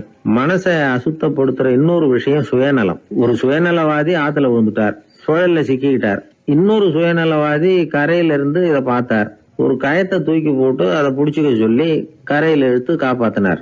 அவரு கரையில ஏறின உடனே இவரை பார்த்து, என்ன காப்பாத்தினதுக்காக உங்களுக்கு 50 காசு கொடுக்கலாம்னு பாக்குறேன், ஆனா என்கிட்ட 1 ரூபாயா இருக்கு, சில்லறையா இல்ல அப்படின்னாராம். உடனே காப்பாத்தினவர் இவரை பார்த்து, அப்படின்னா நீங்க இன்னொரு தடவை தண்ணியில விழுந்துருங்க, நான் காப்பாத்துறேன், 1 ரூபாயா கொடுத்துடலாம் அப்படின்னாராம். இப்படிப்பட்டவங்க எல்லாம் எத்தனை தடவை தண்ணியில விழுந்தாலும் மனசு சுத்தமாக போறதில்லை. இந்த உலகத்துல 7 வகையான மனிதர்கள் இருக்கிறாங்களாம். டாக்டர் எட்வர்டு பாஷ் அப்படிங்கிறவர் சொல்றார், மனிதர்களோட மனோநிலை அடிப்படையில அவங்கள 7 வகையா பிரிக்கலாம்ங்கிறார் அவர். அது எப்படி தெரியுமா? முதல் வகை பயந்த குணம் உள்ளவர்கள். சார் ரொம்ப பயந்த சுபாவம், வீட்டுல கூட வாயை திறக்க மாட்டார், சாப்பிட போறப்ப மட்டும்தான் கொஞ்சம் வாயை திறப்பார் அப்படிங்கிறோம்ல, அவங்க எல்லாம் இந்த ரகம். 2வது வகை எப்படின்னா சஞ்சலப்படுகிறவர்கள். எதுக்கு எடுத்தாலும் கலக்கம் குழப்பம், இப்படியே காலம் தள்ளுறவங்க பல பேர் பார்த்திருப்பீங்க, அவங்க எல்லாம் இந்த ரகம். 3வது வகை எப்படின்னா யதார்த்த உலகை மறந்து கற்பனை உலகத்திலேயே மிதக்கிறவங்க. இளைஞர்கள், கவிஞர்கள், இப்படி பல பேர் இருக்கிறாங்க. எப்ப பார்த்தாலும் கற்பனை உலகத்திலேயே மிதந்துகிட்டு இருப்பாங்க. கிட்டத்துல போய் என்னங்க ஒரு மாதிரியா இருக்கிறீங்களே அப்படின்னு கேட்டு பாருங்க, ஒரு அற்ப புழுவை பாக்குறது மாதிரி உங்களை பார்ப்பாங்க. அதுவும் அந்த வானத்தின் நிலா என்னை வாவென்று அழைக்கிறது, எனக்கு விரைவில் ஒரு நாள் சிறகுகள் முளைக்கும், சிறகடித்து பறந்து செல்லுவேன், என் செல்ல நிலாவை கொஞ்சி விட்டு திரும்பி வருவேன், அப்படி இப்படின்னு பேச ஆரம்பிச்சிருவாங்க. கொஞ்சிறது அப்புறம் இருக்கட்டும்ப்பா, இப்ப கஞ்சிக்கு வழிய பாருடா அப்படின்னா அதை காதல வாங்க மாட்டான். 4வது வகை மனிதர்கள் எப்படின்னா தனிமை உணர்வு மிக்கவர்கள். இவங்கெல்லாம் மற்றவங்களோட சகஜமா நெருங்கி பழகிறது இல்ல, தான் உண்டு தன்னுடைய வேலை உண்டுன்னு போறவங்க. அடுத்த வீட்டுல இருக்கிறது யாருன்னு கேட்டா கூட அடுத்த வீடுன்னு ஒண்ணு இருக்கா அப்படின்னு கேட்பாங்க. அவங்க கிட்ட மேற்கொண்டு என்னத்தை பேசுறது. 5வது வகை மனிதர்கள் எப்படின்னா மற்றவர்கள் செல்வாக்குக்கு உட்பட மறுப்பவர்கள். அடுத்தவங்க செல்வாக்குக்கு இவங்க ஆட்படுறது இல்ல. நான் யார் தெரியுமா அப்படின்னு கேட்டா அதை தெரிஞ்சுக்கிட்டு எனக்கு என்ன ஆக போகுது அப்படிம்பாங்க. 6வது வகை எப்படின்னா எப்பவும் எதுலயும் பற்று இல்லாம இருக்கிறவங்க. இது ஒரு துறவு மனப்பான்மை. இயல்பாவே சில பேர் இப்படி இருக்கிறது உண்டு, அவங்களுக்கு எதுலயுமே ஒரு ஈடுபாடு இருக்காது. 7வது வகை மனிதர்கள் மற்றவங்க கவலையை தன்னுடையதா ஆக்கிக்கிட்டு கவலைப்படுறவங்க. இவங்க மகாத்மாக்கள். தான் வேற அடுத்தவங்க வேறன்னு நினைக்கிறது இல்லை. இவங்க அப்படிப்பட்ட எண்ணம் இவங்களுக்கு வர்றதில்லை. அதனால அடுத்தவங்களுக்கு ஒரு கஷ்டம் வந்தா அதை தன்னுடைய கஷ்டமாக எடுத்துக்கிட்டு கவலைப்படுறவங்க இவங்க. ஆக கூடி இப்படி 7 வகையான மனிதர்களை அடையாளம் காட்டுறார் அந்த நிபுணர். நாம இதுல எந்த அகத்துல வர்றோங்கிறத நாம தான் அடையாளம் கண்டுபிடிச்சுக்கணும். எனக்கு தெரிஞ்ச ஒரு மனிதர் உண்டு. அவர் ஒரு வித்தியாசமான டைப்பு. எதையும் பிராக்டிக்கலா யோசிக்கிறவர். எப்பவும் அடுத்தவங்களுக்கு ஒன்றும் பண்ண மாட்டார். ஆனா நினைக்கிறது என்னன்னா அடுத்தவங்களும் நல்லா இருக்கணும், நாமளும் சந்தோஷமா இருக்கணும் அப்படின்னு ஆசைப்படுறவர். அவருக்கு ஒரு சமயம் திடீர்னு உடம்பு சுகம் இல்லாம போட்டுது. டாக்டர் கிட்டத்துல போனார், பணம் கொடுத்தார், வைத்தியம் பார்த்தார். அவரு எழுதி கொடுத்த மருந்து சீட்டை வாங்கிட்டார். மருந்து கடைக்கு போனாரு, பணம் கொடுத்தாரு, மருந்து வாங்கினார். அதை எடுத்துட்டு வீட்டுக்கு வந்தார். அதுக்கப்புறம் அந்த மருந்தை சாப்பிடணும்ல, சாப்பிடல, அப்படியே சும்மா வச்சுட்டார். அவரை பார்த்து கேட்டோம், ஏன் சார் இப்படி பண்றீங்க, வீண் செலவு தானே இது, நீங்க எதுக்காக டாக்டர் கிட்ட போய் பணம் செலவு பண்ணீங்க அப்படின்னு கேட்டாங்க. அது சொல்றாரு, டாக்டர் வாழணும் இல்லையா அதுக்காக. சரி, அதுக்கப்புறம் என்னத்துக்கு மருந்து வாங்குனீங்க அப்படின்னு கேட்டா, மருந்து கடைக்காரர் வாழணும் இல்லையா, அதுக்காக அப்படின்னாரு. சரி, அப்புறம் ஏன் வாங்கின மருந்து சாப்பிடாம வச்சிருக்கிறீங்க அப்படின்னா, நான் வாழணும் இல்லையா அதுக்காக அப்படின்னாராம் அந்த ஆள். ஒரு பூங்கா, அங்க ஒருத்தர் நின்றுட்டு இருக்கிறார், ஏதோ ஆழ்ந்த யோசனையில இருக்கிறார். அந்த பக்கமா இன்னொருத்தர் வந்தார், இவரை கவனிச்சார். என்ன யோசனைன்னு கேட்டார். எப்படி எழுந்திருக்கிறதுன்னு யோசனை பண்ணிட்டு இருக்கிறேன்னாரு அவர். கேட்டவருக்கு ஒரு மாதிரி ஆயிட்டது. ஏற்கனவே நின்றுட்டு இருக்கிற ஒருத்தர் எப்படி எழுந்திருச்சு நிக்கிறதுன்னு யோசிக்கிறாருன்னா அது ஆச்சரியம் தானே. அதுக்கப்புறம் இவர் யோசிக்க ஆரம்பிச்சார், என்ன இவர் இப்படி பேசுறாரு அப்படின்னு. கீழே விழுந்தாதானே எழுந்திருச்சு நிக்க முடியும். எழுந்திருக்கணும்னு நினைக்கிறவங்க முதல்ல கீழே விழணும். இவர் முதல்ல கீழே விழணும், அதுக்கப்புறம் தான் எழுந்திருக்கிறது எப்படின்னு சிந்திக்க முடியும். இந்த உலகத்துல எல்லாருமே கீழே விழுந்து எழுந்தவர்கள் தான். இப்ப இந்த குழந்தை பருவத்துல கீழே விழாம நடைபயில கற்றுக்கிட்டவங்க யாராவது உண்டா? சின்ன வயசுல ஒரு தடவை கூட கீழே விழல சார், அப்படியே பிறந்தாரு வளர்ந்தாரு பெரியவர் ஆயிட்டார் அப்படின்னு யாரையும் சொல்ல முடியாது. மனுஷங்கிறவன் விழுந்து புரண்டு எழுந்துதான் நடக்க கத்துக்கிறான். ஒரு உண்மையை நாம எல்லாரும் புரிஞ்சுக்கணும். இந்த உலகத்துல தவறு செய்யாத மனிதர்களே யாரும் கிடையாது. அப்படி இருக்கிறப்போ எப்போதாவது நாம தவறு பண்ணிவிட்டோம்னா அதுக்காக மனசு உடைஞ்சு போயிடக்கூடாது. வாழ்க்கையில வெறுப்பு வந்துடக்கூடாது. தவறு நடந்துட்டுதா அதுக்காக மனசு உடைஞ்சு போடாதீங்க, அதை ஒரு பாடமா எடுத்துக்கங்க. அதே தவறு மறுபடியும் நடக்காம வேணும்னா பாத்துக்கலாம், அது போதும். தடைக்கல்ல படிக்கெல்லாம் மாத்திக்கணும், இதுதான் இதுல முக்கியம். ஒரு அலுவலகம், அங்க ஒரு அதிகாரி, அவர் உயர்ந்த பதவியில இருந்தார், சிறந்த நிர்வாகின்னு பேர் வாங்கினவர். அவர் தனக்கு கீழே வேலை செய்யறவங்க கிட்ட எல்லாம் சொல்லுவாராம், இந்த நிறுவனத்துல நீங்க எத்தனை தடவை வேணும்னாலும் தவறுகள் செய்யலாம், ஒரே விஷயம் என்னன்னா ஒரே தவறை மறுபடியும் செய்யக்கூடாது, அது முக்கியம் அப்படின்பாராம். இத மேம்போக்கா பார்த்தா அவர் ஏதோ தன்னுடைய ஊழியர்களை தவறு செய்ய தூண்டுறது மாதிரி தெரியும். ஆனா உண்மை அப்படி இல்ல. இன்னைக்கு என்ன நடக்குது தெரியுமா? அநேகமா எல்லா மனிதர்களுமே ஒரே தவறை தான் மறுபடியும் செய்யறாங்க. விளையாட்டு வீரர்கள் ஒரே மாதிரியான தவறுகளை திரும்ப திரும்ப செய்யறது உண்டு. கணக்கு எழுதுறவங்களை பாருங்க, ஒரே தப்ப மறுபடியும் செய்வாங்க. அலுவலகம் வருகிறவர்களை கவனிங்க, ஒரு நாள் தாமதமா வந்தா பரவாயில்ல, தினமும் தாமதமா வருவாங்க. இது மாதிரி செய்த தவறையே திரும்ப திரும்ப செய்யறதுக்கு என்ன காரணம்? ஞாபக மறதி, கவனக்குறைவு, தன்னுடைய திறமை பேர்ல அளவுக்கு மீறிய நம்பிக்கை, இப்படி இதுல ஏதாவது ஒரு காரணமா இருக்கலாம் அப்படிங்கிறாங்க இது பற்றி ஆய்வு செய்கிற வல்லுநர்கள். ஒரு தடவை செஞ்ச தவிர மறுபடியும் செய்யறது இல்லைன்னு முடிவு செஞ்சுக்கிட்டு அதை செயல்படுத்த கத்துக்கணும், அது போதும், வாழ்க்கை வெற்றிகரமா அமையும் அப்படிங்கிறாங்க அந்த அனுபவசாலிகள். அதனால வெற்றிகரமா வாழ்க்கையில நடைபோட விரும்பும் இளைஞர்கள் தவிர்க்க வேண்டியது என்னன்னா, முதல்ல சோம்பலை தவிருங்கள், சுறுசுறுப்பாக இயங்குங்கள் அப்படிங்கறது அவங்க அறிவுரை. 2வது ஞாபக மறதி, எந்த செயல்லையும் ஈடுபாடு வேணும், அக்கறை வேணும். 3வது கவனக்குறைவு, எதையும் அலட்சியப்படுத்தக்கூடாது. 4வது என்னால முடியாதது எதுவுமே கிடையாது அப்படிங்கிற அளவுக்கு மீறிய நம்பிக்கை, அது ஆபத்துல கொண்டு போய் விட்டுரும். முதல் தவறு உங்களுக்கு ஒரு பாடமா அமையணும். ஒரு மனிதர் அவர் தன்னுடைய 2 காதுலயும் கட்டு போட்டுக்கிட்டு வந்தார். அவருடைய நண்பர் அதை கவனிச்சுட்டாரு. என்ன சார் ஆச்சு, 2 காதுலயும் கட்டு போட்டுருக்கீங்களே அப்படின்னு விசாரிச்சார். ஒண்ணுமில்ல சார், வீட்டுல ரொம்ப ஆர்வமா டிவியில கிரிக்கெட் மேட்ச் பாத்துக்கிட்டு இருந்தேன். இப்போ என்னுடைய மனைவி துணிகளுக்கு அயன் பண்ணிட்டு இருந்தாங்க. அயன் பாக்ஸ் அப்படியே வச்சுட்டு அடுப்பங்கரைக்கு போயிட்டாங்க. அந்த சமயம் பார்த்து டெலிபோன் பண்ணி அடிச்சது. அவசரமா ஓடி போய் அதை எடுத்து காதுல வச்சேன். அப்பதான் தெரியும் அது அயன் பாக்ஸ்ங்கிற விஷயம். சூடா இருந்ததா, சுட்டு விட்டுது அப்படின்னாரு. ஒரு காது சரி சார், 2 காது ஏன் அப்படி ஆச்சு அப்படின்னு கேட்டார். அதே ஆளு மறுபடியும் போன் பண்ணா சார் அப்படின்னாரு. இவர் எவ்வளவு தூரம் யோசிச்சிருப்பாரு பாருங்க. தவறு மறுபடியும் நடக்க கூடாது, முதல் தவறு உங்களுக்கு ஒரு பாடமாக அமையட்டும் அப்படிங்கறது தான் இதுல இருந்து நாம தெரிந்து கொள்ள வேண்டிய கருத்து. அதனால தவறுகள் அதெல்லாம் தடைக்கெல்லாம் நினைக்க வேண்டாம், படிக்கெல்லாம் நினைப்போம். அப்படி நினைச்சோம்னா வாழ்க்கையில வெற்றி நிச்சயம். காசி தேசத்துல ஒரு வேடன் இருந்தானா, அவன் வழக்கம் போல காட்டுக்கு வேட்டையாட போயிருக்கிறான். ஒரு மானுக்கு நேரா குறி பார்த்து அம்ப விட்டுருக்கான். குறி தவறி போய் அந்த அம்பு ஒரு பெரிய மரத்து மேல போய் குத்திக்கிட்டுது. விஷம் தடவுன அம்பு, அதனால மரம் வீணா போயிட்டுது. அதுல இருந்த இலை காய் எல்லாம் உதிர ஆரம்பிச்சுட்டுது. கொஞ்ச நாள்ல அந்த மரம் பூரா காஞ்சி அப்படியே பட்டு போச்சு.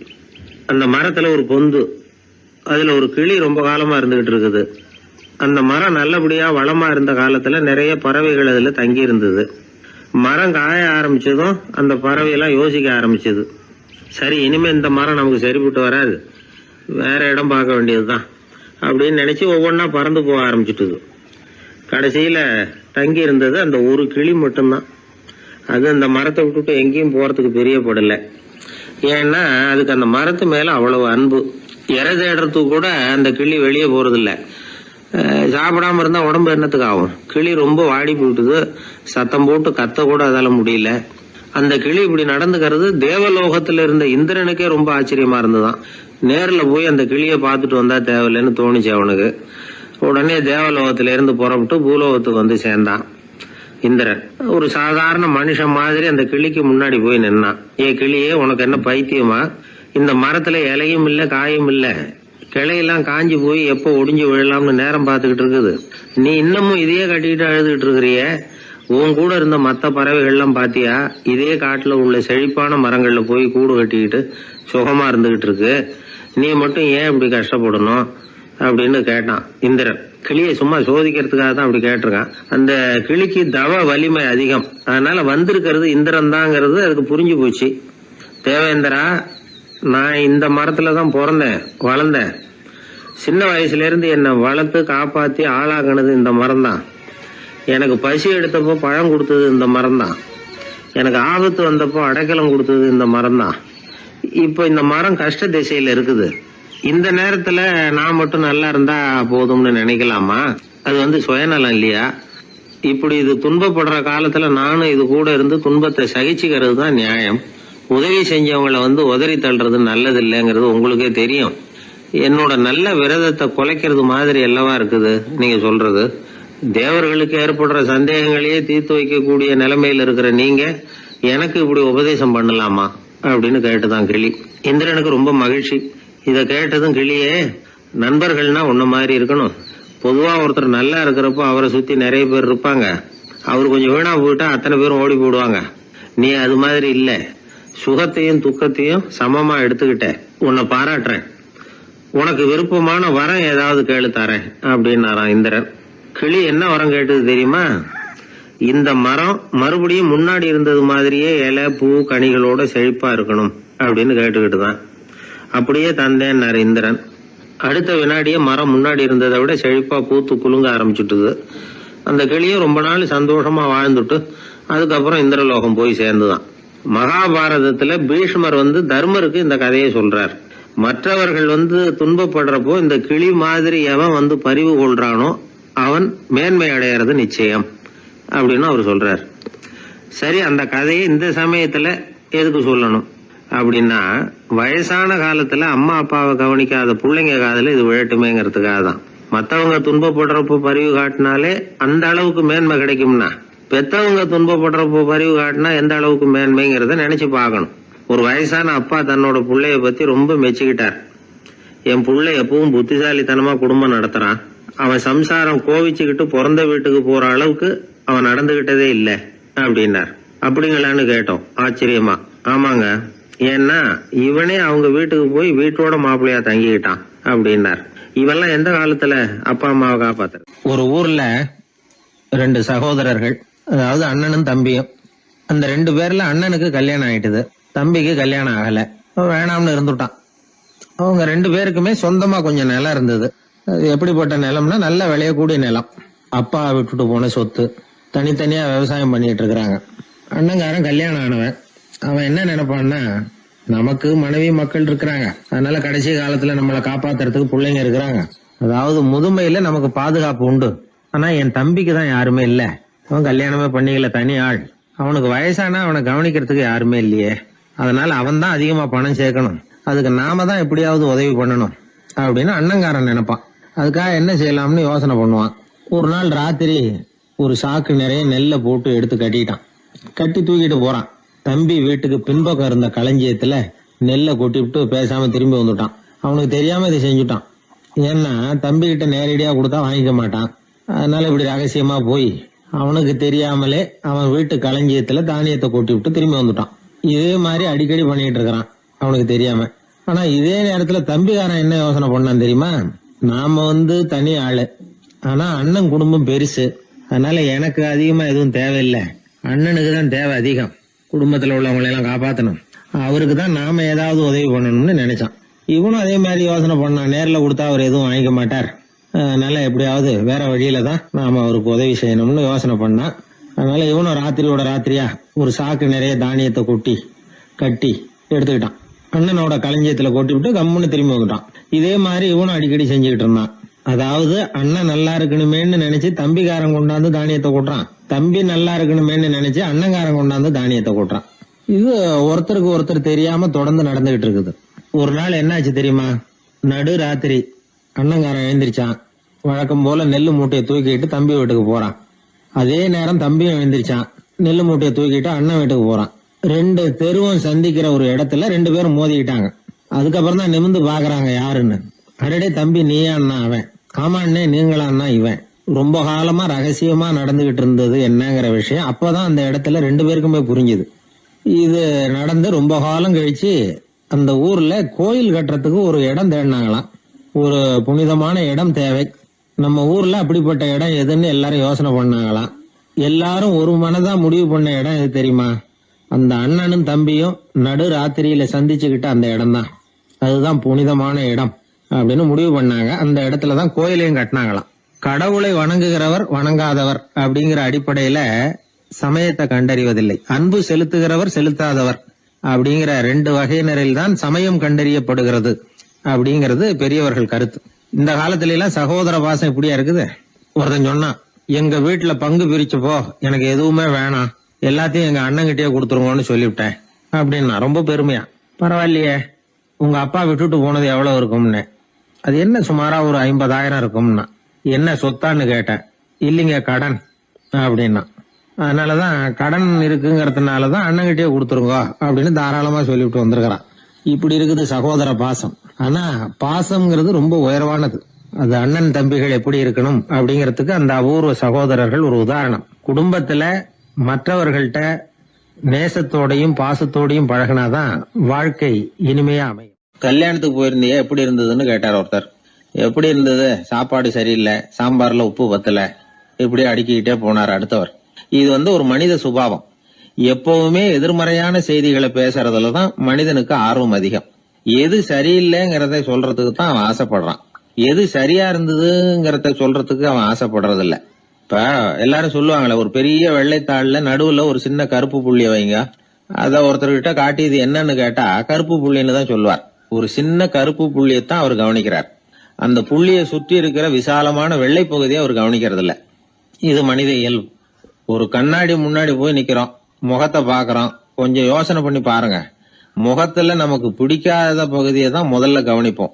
கன்னத்துல ஒரு பரு இருந்ததுன்னா அதுதான் முதல்ல நம்ம கண்ணுல படும்.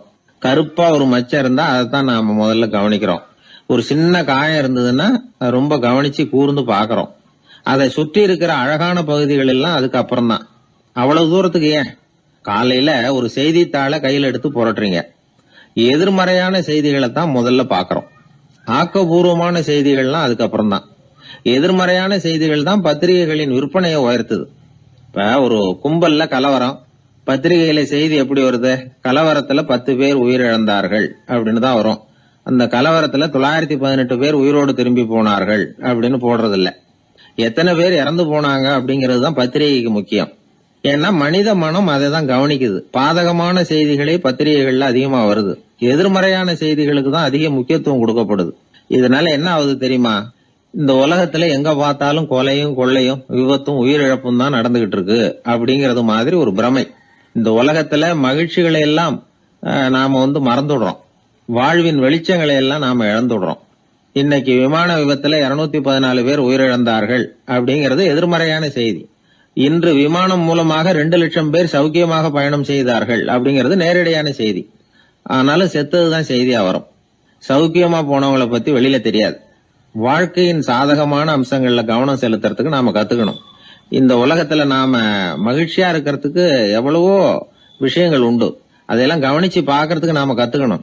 ஒரு நாள் பூராவும் நல்லா நடந்துகிட்டு இருப்பீங்க, ஏதோ ஒரு நேரத்துல வாழைப்பழத்தோல்ல காலை வச்சிருப்பீங்க, வழிக்கு விழுந்துட்டீங்க.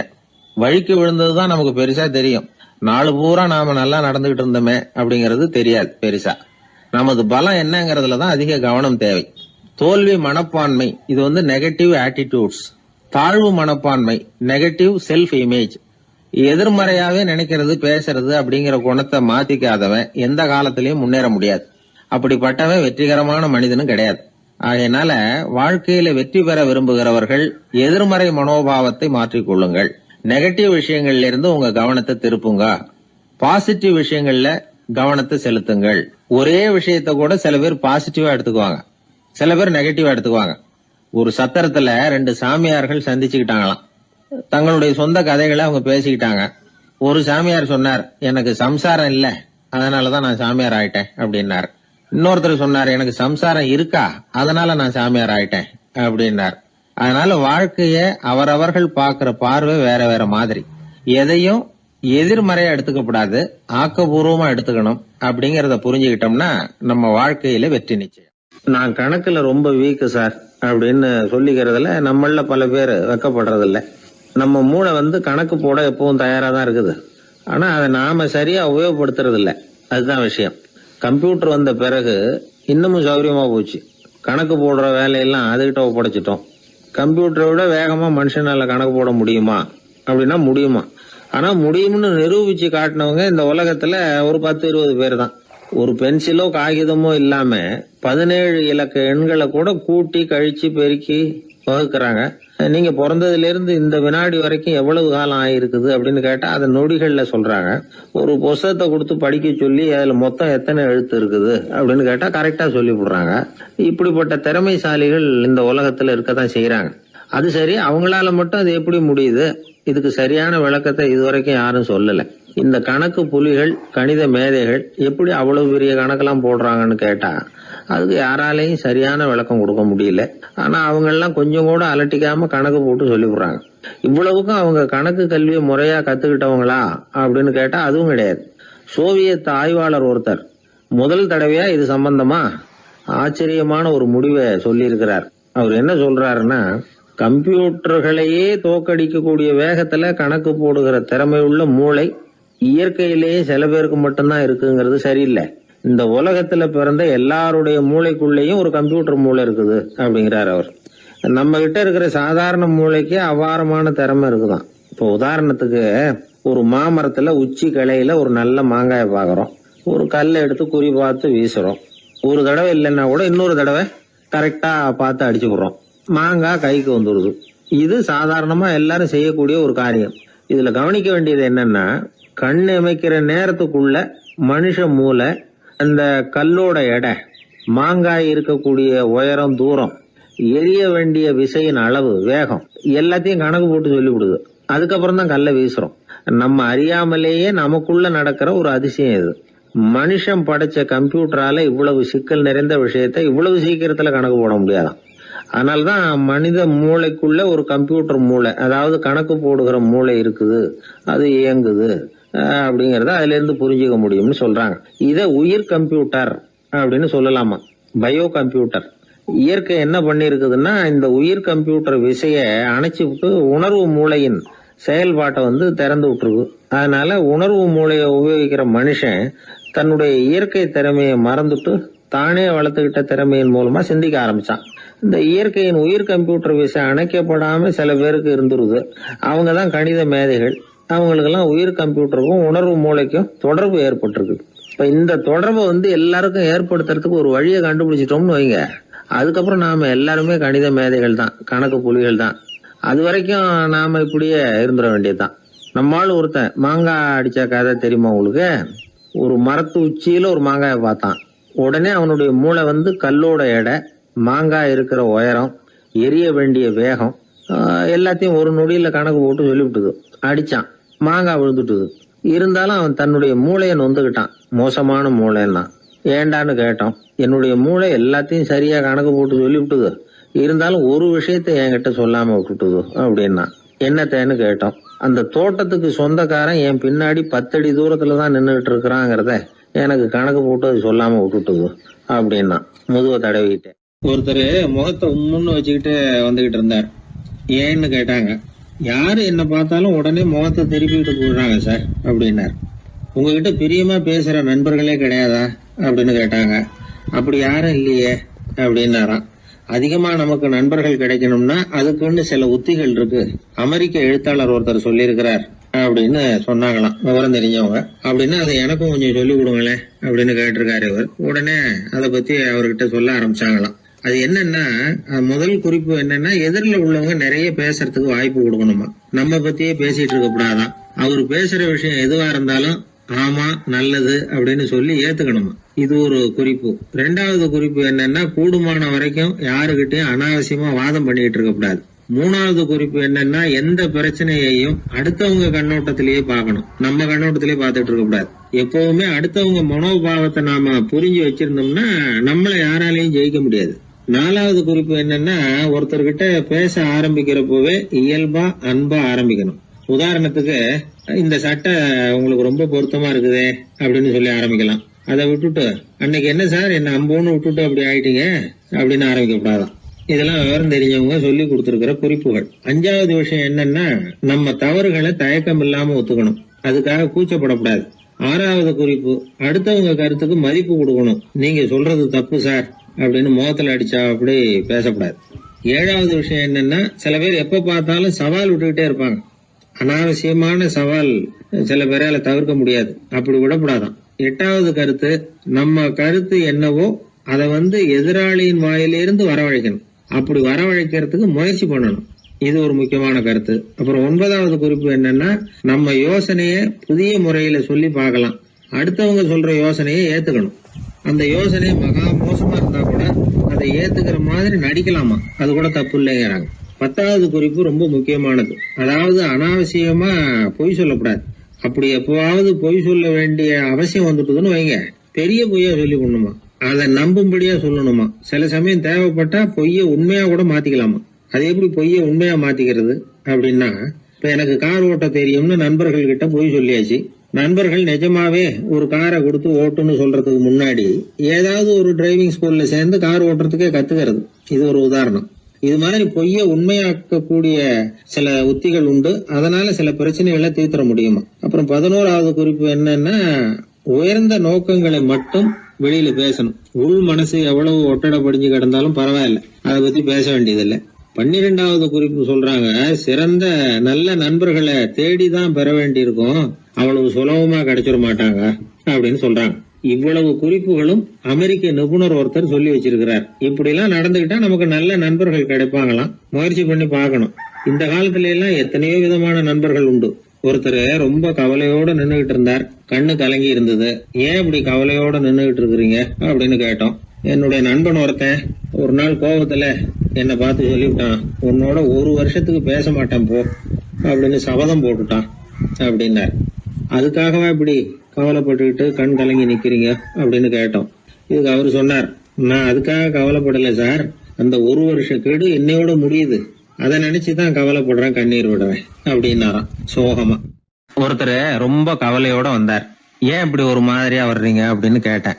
அவர் என்ன நிமிர்ந்து பார்த்தார். என்னை பார்த்து ஒருத்தன் பைத்தியம்னு சொல்லிவிட்டான் சார், அவன் அப்படி சொன்னதுக்கு அப்புறம் தான் நான் இப்படி ஆயிட்டேன்னாரு. அதுக்காக நீங்க பெருமைப்படுங்க, வருத்தப்படாதீங்கன்னு. அவருக்கு ஒன்னும் புரியல. அவரு என்ன ஒரு மாதிரியா பார்க்க ஆரம்பிச்சுட்டார். நான் உடனே ஓஷோ சொல்லி இருக்கிற சில கருத்துக்களை அவர்கிட்ட எடுத்து சொன்னேன். இத பாருங்க, இந்த உலகத்துல பல பெரிய மேதாவிகள்லாம் சாதாரண மக்கள் கண்ணுக்கு பைத்தியமா தான் தெரிஞ்சிருக்கிறாங்க அப்படின்னு விவரத்தை சொன்னேன். ஏன்னா மத்தவங்க மாதிரி அவங்க கவலைப்படுறது இல்ல, எதுக்கும் இறுக்கம் அடையறது இல்ல, சாவை கண்டு பயப்படுறது இல்ல, அற்பமான மகிழ்ச்சிக்கு ஆசைப்படுறது இல்ல. அவங்க முழுமையா வாழறாங்க. மத்தவங்கள இது பாதிக்குது. ஏன்னா இவங்களால அவங்க மாதிரி அலட்டிக்காம இருக்க முடியறது இல்ல. அதனால வெறுக்க ஆரம்பிச்சு விடுறாங்க. அவன் கிடக்குறான் பைத்தியக்காரன் அப்படின்னு சொல்லி அவங்களுக்குள்ளேயே ஆறுதல் அடையறதுக்கு முயற்சி பண்றாங்க. இதுதான் இன்னைக்கு உலகத்துல நாம பாத்துக்கிட்டு இருக்கிறது. ஆனா ஒரு உண்மை என்ன தெரியுமா, இந்த உலகத்துல பைத்தியக்காரர்களும் புத்தி சுவாதீனம் இல்லாதவங்களும் தான் மகிழ்ச்சியாவும் கொண்டாட்டமாவும் இருக்க முடியும். அதனால நமக்கெல்லாம் புத்தி சுவாதீனத்துடன் கூடிய ஒரு பைத்தியக்காரத்தன்மை இருக்கிறது நல்லதுதான். அப்படி இருந்தாதான் வாழ்க்கையை கொண்டாட முடியும். ஒரு மனநல மருத்துவமனையில ஒருத்தர் சிகிச்சைக்காக சேர்ந்திருந்தார். சேர்ந்து 1 வருஷம் ஆச்சு. தான் குணமாயிட்டோங்கிறது அவருக்கு தெரிஞ்சு போச்சு. டாக்டர் கிட்ட விவரத்தை சொன்னார். இது மாதிரி எனக்கு மனசுல தோணுதுங்க, நான் தெளிஞ்சுட்டேன் போல இருக்கு அப்படின்னு அவர் சொல்லியிருக்கிறார். அவரும் சொன்னார், நீங்க சொல்றது சரியாதான் இருக்கும், இருந்தாலும் உங்களை இங்கேயே வச்சிருந்து சில சோதனைகள்லாம் பண்ணி பார்த்துட்டு அதுக்கப்புறம் வீட்டுக்கு அனுப்புறோம் அப்படின்னார். சரிங்கன்னார் அவரு. அதே மாதிரி அவரை மேற்கொண்டு கொஞ்ச நாள் தங்க வச்சு சோதனைகள்லாம் பண்ணி பார்த்துட்டு இவர் சொல்றது உண்மைதான்னு தெரிஞ்சது. இவர் புத்தி சுவாதீனம் சரியா இருந்தது, இவர் நல்ல நிலைமைக்கு வந்துட்டாருங்கிறது டாக்டருக்கு புரிஞ்சது. அதுக்கப்புறம் சரி, நீங்க சொன்னது சரி, இனிமே நீங்க வீட்டுக்கு போகலாம் அப்படின்னு சொல்லி அனுப்பி வச்சார். இவர் வீட்டுக்கு வந்துட்டார். அதுக்கப்புறம் இவர் தன்னுடைய அனுபவங்களை சொன்னாராம். எப்படி இருந்தது மருத்துவமனை வாழ்க்கை அப்படின்னு கேட்டிருக்கிறாங்க நண்பர்கள்லாம். அப்போ இவர் சொன்னாராம், இத பாருங்க, நான் 1 வருஷம் பைத்தியங்களோட பைத்தியமா வாழ்ந்தேன். அதுல கொஞ்சம் கூட எனக்கு சிரமம் தெரியல. அந்த 1 வருஷமும் 1 வினாடியா போனது மாதிரி இருக்குது. ஆனா நான் புத்தி தெளிஞ்சதுக்கு அப்புறம் 1 வாரம் அவங்களோட இருந்தேன் பாருங்க, அந்த ஒரு வாரம் தான் எனக்கு ஒரு யுகமா தெரிஞ்சது, அவ்வளவு கஷ்டப்பட்டேன் அப்படின்னாராம். அதனால ஒரு கூட்டத்திலிருந்து வேறுபட்டு வாழறதுங்கிறது கொஞ்சம் சிரமம்தான். பைத்தியங்களுக்கு மத்தியில பைத்தியமா இருந்துடலாம், பைத்தியங்களுக்கு மத்தியில புத்தி சுவாதீனம் உள்ளவனா இருக்கிறதுக்கு ரொம்ப சாமர்த்தியம் தேவைப்படுது. அதனாலதான் இந்த உலகத்துல நாம வாழும் பொழுது மற்றவர்களை அனுசரிச்சு வாழணும். பைத்தியங்களுக்கு மத்தியில பைத்தியமா இருந்தாதான் சுகம் அப்படிங்கிறது தான் இவங்க சொல்ல வர்ற உண்மை. ஹிட்லர் ஒரு சமயம் ஒரு பைத்தியக்கார ஆஸ்பத்திரிக்கு போனாராம் பார்வையிடறதுக்காக. மன நோயாளிகளை எல்லாம் வரிசையா நிறுத்தி வச்சிருந்திருக்கிறாங்க. அவர் வந்த உடனே எல்லாரும் ஹிட்லர் வாழ்கன்னு கத்தணும் அப்படின்னு அங்க உள்ள டாக்டர் சொல்லி வச்சிருக்கிறார். ஏற்கனவே சொல்லி வச்சிருக்காரு, ஹிட்லர் வரப்போறார், வந்தது எல்லாரும் ஹிட்லர் வாழ்கன்னு நீங்க சொல்லணும், கத்தணும்னு சொல்லி வச்சிருக்காரு. சரின்ட்டு நிக்கிறாங்க. ஹிட்லர் வந்தார். சொல்லி வச்சது மாதிரியே எல்லாரும் கத்துனாங்க, ஹிட்லர் வாழ்கன்னு. ஒருத்தர் மட்டும் கத்தாம அமைதியா நின்றுகிட்டு இருந்தார். ஹிட்லர் அவர்கிட்ட போய், ஏன் நீங்க மட்டும் ஹிட்லர் வாழ்கன்னு சொல்லாம நிக்கிறீங்கன்னார். அதுக்கு அவர் மெதுவா, நான் பைத்தியக்காரன் இல்ல, டாக்டர் அப்படின்னாராம். அதனால பைத்தியங்களோடு பைத்தியமா வாழறதுங்கிறது ஒரு சுகம். இந்த உலகத்துல ஏற்கனவே நான் சொன்னது மாதிரி பைத்தியக்காரர்களும் புத்தி சுவாதீனம் இல்லாதவங்களும் தான் மகிழ்ச்சியாகவும் கொண்டாட்டமாகவும் இருக்க முடியும். அதனால புத்தி சுவாதீனத்துடன் கூடிய ஒரு பைத்தியக்காரத்தன்மை நமக்கு தேவை. அந்த நுட்பத்தை புரிந்து கொண்டு நம்முடைய வாழ்க்கையை நாம கொண்டாடுவோம். என்னை தேடி ஒருத்தர் வந்தார். எனக்கு ரொம்ப நாளா ஒரு சந்தேகம், அதுக்கு உங்களை கேட்டு விளக்கம் பெறணும்னு வந்திருக்கிறேன்னார். என்ன உங்க சந்தேகம்னு கேட்டேன். யாரு என்ன பார்த்தாலும் உடனே முகத்தை திருப்பிட்டு போடுறாங்க சார், அதுக்கு என்ன காரணம்னு எனக்கு தெரியல, அதுதான் உங்களை கேட்டு தெரிஞ்சுக்கலாம்னு வந்திருக்கிறேன்னார். உங்களுக்கே தெரியலன்னா எனக்கு எப்படி தெரியும்னு, இருந்தாலும் உங்களுக்கு அனுபவம் இருக்குமேன்னார். அது சரி, உங்ககிட்ட பிரியமா பேசுற நண்பர்களே கிடையாதா அப்படின்னு கேட்டேன். அப்படி யாருமே இல்லைங்க அப்படின்னார். அப்படின்னா உங்ககிட்ட தான் ஏதோ குறை இருக்கு, உங்க பழக்க வழக்கத்தை கொஞ்சம் மாத்திக்கிட்டா எல்லாம் சரியா போடும் அப்படின்னு. என்ன செய்ய சொல்றீங்கன்னார். உங்களுக்கு நிறைய நண்பர்கள் தேவைன்னு, கிடைக்க மாட்டேங்கிறாங்களேன்னார். அதுக்கு சில வழிகள் இருக்குன்னு. அப்படியானார். அதிகமா நமக்கு நண்பர்கள் கிடைக்கணும்னா அதுக்குன்னு சில உத்திகள் இருக்கிறதாக அமெரிக்க எழுத்தாளர் ஒருத்தர் சொல்லியிருக்கிறார். சரி, அப்படி அவர் என்னதான் சொல்லியிருக்கிறார் அப்படின்னா வரிசையா சொல்றேன் கேட்டுங்க அப்படின்னு சொல்லி அவர்கிட்ட சொல்ல ஆரம்பிச்சேன். அதாவது முதல்ல நாம தெரிஞ்சுக்க வேண்டியது என்னன்னா, எப்ப பார்த்தாலும் நம்மளை பத்தியே பேசிட்டு இருக்க கூடாது. நமக்கு எதிரில் உட்கார்ந்து இருக்கிறவங்க நிறைய பேசுறதுக்கு வாய்ப்பு கொடுக்கணும். அவர் பேசுற விஷயம் எதுவா இருந்தாலும் எப்படி இருந்தாலும் ஆமா நல்லது அப்படின்னு சொல்லி ஏத்துக்கணும். இது முதல் கருத்து. ரெண்டாவது என்ன சொல்றாங்கன்னா, கூடுமான வரைக்கும் யாருகிட்டையும் அனாவசியமா வாதம் பண்ணிட்டு இருக்க கூடாது. மூணாவது கருத்து என்னன்னா, எந்த பிரச்சனையையும் அடுத்தவங்க கண்ணோட்டத்திலேயே பார்க்கணும், நம்ம பார்வையிலேயே பார்த்துட்டு இருக்க கூடாது. எப்பொழுதுமே அடுத்தவங்களுடைய மனோபாவத்தை நாம புரிஞ்சு வச்சுக்கிட்டோம்னா நம்மளை யாராலும் ஜெயிக்க முடியாது. நாலாவது கருத்து என்ன சொல்றாங்கன்னா, ஒருத்தர்கிட்ட பேச ஆரம்பிக்கும் பொழுது இயல்பா அன்பா ஆரம்பிக்கணும். இப்போ உதாரணத்துக்கு ஒண்ணு சொல்லணும்னா, உங்களுக்கு இந்த சட்டை ரொம்ப பொருத்தமா இருக்குதே அப்படின்னு ஆரம்பிக்கலாம். அதை விட்டுட்டு அன்னைக்கு என்ன சார் என்ன அம்போன்னு விட்டுட்டு போயிட்டீங்க அப்படின்னு ஆரம்பிக்க கூடாது. ஐந்தாவது விஷயம், நம்முடைய தவறுகளை தயக்கம் இல்லாம ஒத்துக்கணும், அப்படி ஒப்புக்கொள்ள கூச்சப்படக்கூடாது. ஆறாவது கருத்து என்னன்னா, அடுத்தவங்க அபிப்பிராயங்களுக்கு மதிப்பு கொடுக்கணும். நீங்க சொல்றது தப்பு சார் அப்படின்னு முகத்தில் அடிச்சது மாதிரி பேசக்கூடாது. ஏழாவது கருத்து என்ன சொல்றாங்க, நம்முடைய கருத்து என்னவோ அதை எதிராளியின் வாயிலிருந்து வரவழைக்கணுமா. அப்படி வரவழைக்கிறதுக்கு நாம முயற்சி பண்ணணும், அதுக்கு தகுந்த மாதிரி நாம பேசணும். எட்டாவது குறிப்பு என்னன்னா, சில பேர் எப்ப பார்த்தாலும் சவால் விட்டுக்கிட்டே இருப்பாங்க, அனாவசியமா சவால் விடக்கூடாது. ஒன்பதாவது யோசனை, நம்ம யோசனையை புதிய முறையில சொல்லி பார்க்கலாம். மற்றவர்கள் சொல்லுகிற யோசனையை ஏத்துக்கணும். அந்த யோசனை மகா மோசமானதா இருந்தா கூட அதை ஏத்துக்கிற மாதிரி கூட நடிக்கலாம், அதுல ஒன்றும் தப்பு இல்லை. பத்தாவது குறிப்பு ரொம்ப முக்கியமானது, அதாவது அனாவசியமா பொய் சொல்லக்கூடாது.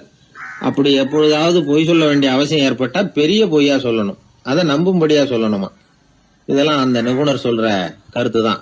சில சமயம் தேவைப்பட்டா பொய்ய கூட உண்மையா மாத்திக்கலாமா.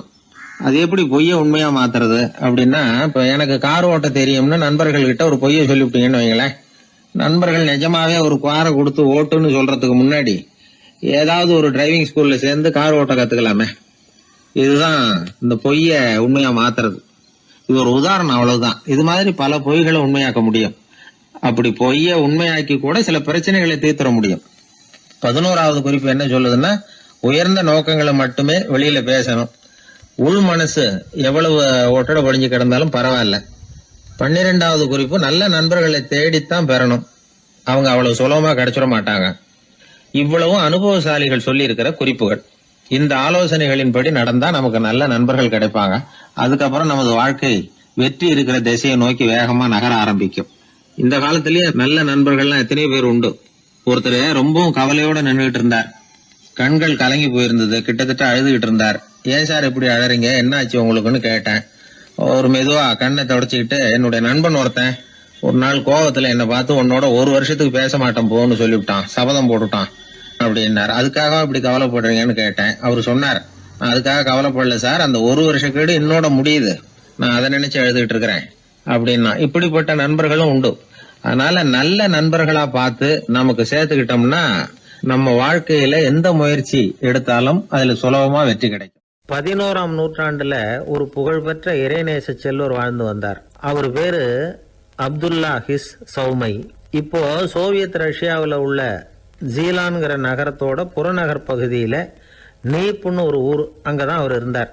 அவருக்கு ஒரு ஆப்பிள் தோட்டம் இருந்தது தஜ்லா நதி ஓரத்துல. அந்த தோட்டத்துல அவர் ஒரு நாள் உலாவிக்கிட்டு இருக்கிறார். அந்த சமயத்துல 20 வயசுள்ள அழகான இளைஞர் ஒருத்தர் அவர் முன்னாடி வந்து நின்னார். என்ன நீங்க மன்னிக்கணும்னார். இவருக்கு ஒண்ணும் புரியல. யாரப்பா நீ என்ன கெடுதல் பண்ணின, நான் எதுக்காக உன்னை மன்னிக்கணும் அப்படின்னு கேட்டார். ஐயா, என் பேரு அபு சாலிஹ் மூசா. இங்க இருந்து 4 கல் தொலைவில் இருக்கக்கூடிய இதே தஜ்லா நதி ஓரத்துல தான் நான் இருக்கிறேன். நேத்து மத்தியானம் எனக்கு ஒரு நல்ல பசி. அந்த நேரம் ஒரு ஆப்பிள் பழம் இந்த நதியில மிதந்து வந்தது. அவசரத்துல அதை எடுத்து சாப்பிட்டுட்டேன். சாப்பிட்டதுக்கு அப்புறம் தான் அப்படி செஞ்சது பெரிய தவறுங்கிறத உணர்ந்தேன். ஒரு பொருளுக்கு உரியவர்கள் யாரோ அவங்க அனுமதி இல்லாம அந்த பொருளை சாப்பிடுறது ஹராமாகும். ஹராமான அந்த பழம் வந்து என் வயத்துக்குள்ள போனதுல இருந்து எனக்கு நிம்மதி இல்ல. ராத்திரி பூரா தூங்கவே முடியல. காலையில எழுந்திரிச்சதும் இந்த நதி ஓரமா பாத்துக்கிட்டே வந்தேன். உங்க தோட்டத்தை பார்த்தேன். ஒரு மரத்தோட கிளை வந்து தண்ணியில தொட்டுக்கிட்டு இருக்கிறத பார்த்தேன். அதனால நான் சாப்பிட்ட பழம் இங்க இருந்து தான் வந்திருக்கணும். அந்த பழத்துக்கு உரியவர் நீங்க தான். நீங்க என்ன மன்னிச்சாதான் நான் சாப்பிட்ட பழம் ஹலாலா, குற்றம் நிவர்த்தியாகும். தயவு பண்ணி மன்னிக்கணும் அப்படின்னு கண்கலங்க கேட்டுக்கிட்டார். இத கேட்ட இந்த சௌமை ஆச்சரியத்தோட அந்த இளைஞரை கூர்ந்து கவனிச்சார். இந்த அளவுக்கு நேர்மையான ஒரு நல்ல மனுஷனை விட்டுறக்கூடாது அப்படின்னு மனசுக்குள்ள முடிவு பண்ணிட்டார். நிமிர்ந்து அந்த இளைஞரை பார்த்தார். இதுக்கு நீ வந்து தண்டனையை ஏத்துக்கத்தான் வேணும்னார். எதுவா இருந்தாலும் ஏத்துக்கிறதுக்கு தயார்னார் அவர். இதுக்கு தண்டனையா 12 வருஷ காலம் நீ இங்க பணிவிடைகள் செய்யணும்னார். பணிவிடை செய்யறது என்னுடைய பாக்கியமா நினைக்கிறேன் அப்படின்னு சொல்லிவிட்டு மகிழ்ச்சியோட அந்த தண்டனையை ஏத்துக்கிட்டார். 12 வருஷம் முடிஞ்சது. அந்த 12 வருஷ காலத்துல அந்த இளைஞரோட வயசும் தகுதியும் வளர்ந்தது. கடைசியில் அந்த பெரியவர் அந்த இளைஞரை கூப்பிட்டார். இத பாருப்பா, இன்னையோட உன் பணிவிடை காலம் 12 வருஷம் முடிஞ்சது. ஆனா தண்டனை இதோட முடிஞ்சு விட்டதா நினைக்காத. அது இன்னமும் முடியல. கடைசியா இன்னும் ஒரு தண்டனை பாக்கி இருக்கு. அதை நீ ஏத்துக்கணும்னார். எதுவா இருந்தாலும் ஏத்துக்கிறதுக்கு சித்தமா இருக்கிறேன் இவர். எனக்கு ஒரு மகள் இருக்கிறா. அவளுக்கு 2 கண்ணும் தெரியாது, 2 காதும் கேட்காது, 2 காலும் செயல்படாது. அவளை நீ கல்யாணம் பண்ணிக்கணும் அப்படின்னார் பெரியவர். இத கொஞ்சமும் ஒரு எதிர்பார்க்கல. திகைச்சார். அடுத்த நிமிஷம் சரி, இதையும் நான் மனப்பூர்வமா ஏத்துக்கிறேன். இறைநேசர் செல்வர் சௌமை அவர்களுடைய புதல்வி பாத்திமாவுக்கும் இளைஞர் அபு சாலிஹ் மூசாவுக்கும் அடுத்த சில தினங்கள்ல முறைப்படி திருமணம் நடந்தது. திருமணத்துக்கு அப்புறம் மணமகளை பார்த்த அந்த இளைஞர் திகைச்சு போயிட்டார். ஏன்னா அந்த பெரியவர் சொன்னதுக்கு நேர்மாறா இருந்தார் பாத்திமா. உடல் குணம் எதுவும் கிடையாது, ரொம்ப அழகா இருந்தாங்க. மறுநாள் சௌமை அபு சாலிஹை கூப்பிட்டு இதுக்கு விளக்கம் சொன்னாராம். என் மகளுக்கு கண்ணு தெரியாதுன்னு சொன்னதுதான் சொல்லியிருந்த நேத்து முன்னாடி சொன்னேன். அது எந்த விதமான தீய காட்சிகளும் அவ கண்ணுக்கு தெரியாதுன்னு தான் அர்த்தம். காது கேட்காதுன்னு சொன்னேன், தீய விஷயங்களை அவ கேட்க மாட்டான்னு அர்த்தம். கால்கள் செயல்படாதுன்னு சொன்னேன், வீட்டை விட்டு தீமையான இடங்களுக்கு அவ போக மாட்டான்னு அர்த்தம் அப்படின்னா. 12 வருஷத்துக்கு முன்னாடி உன்னை முதல் முறையா பார்த்தப்பவே உண்மை வந்து என்னுடைய சீடரா மானசீகமா ஏத்துக்கிட்டேன் அப்படிங்கிற விவரத்தையும் சொன்னாராம். இந்த இளைஞர் அபு சாலிஹ் பிற்காலத்துல ஒரு பெரிய ஆன்மீக மேதையா உயர்ந்தார். அந்த தம்பதிகளுக்கு 60வது வயசுல ஒரே ஒரு குழந்தை பிறந்தது. அந்த ஃபாதர் ஜிலானி முஹைத்தீன் ஆண்டகை, அதாவது அந்த குழந்தை தான் ஆன்மீக பேரரசர் முஹைத்தீன் ஆண்டகை.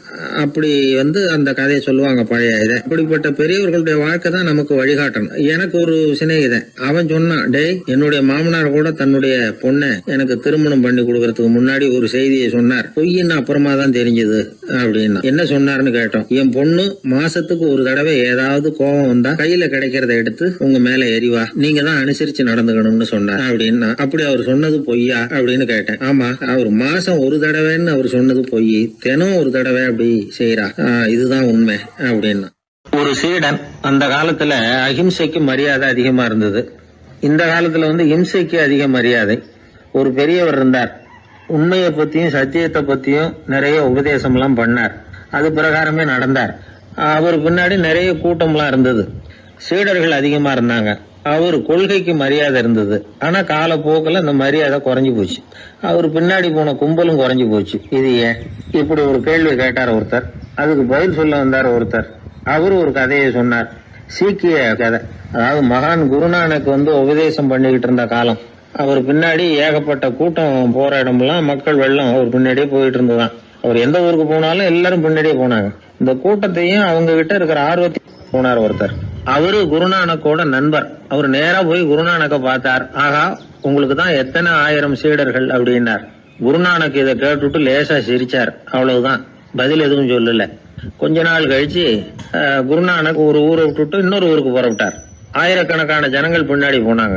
சும்மா போல குரு மகாராஜுக்கு ஜே அப்படின்னு கோஷம் போட்டுக்கிட்டே போறாங்க. ஒரு சாலை ஓரமா போய்கிட்டே இருக்கிறாங்க. திடீர்னு ஒரு இடத்துல ஆகாசத்துல இருந்து செப்பு காசுகள் மழை மாதிரி கொட்டிச்சு.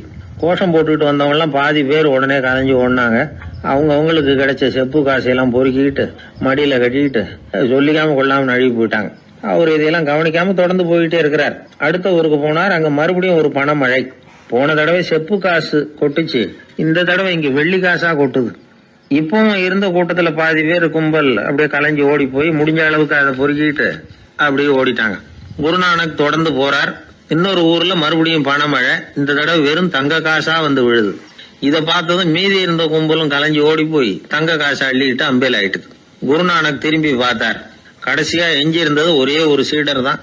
செப்பு காசு, வெள்ளி காசு, தங்க காசு எதையும் பொருட்படுத்தாம இவர் பின்னாடியே வந்துகிட்டு இருக்கிறார். நீதான்ப்பா என்னுடைய உண்மையான சீடன் அப்படின்னு சொல்லி அவரை வாழ்த்தி அவர்கிட்ட தன்னுடைய பணிகளை ஒப்படைச்சாராம் குருநானக்.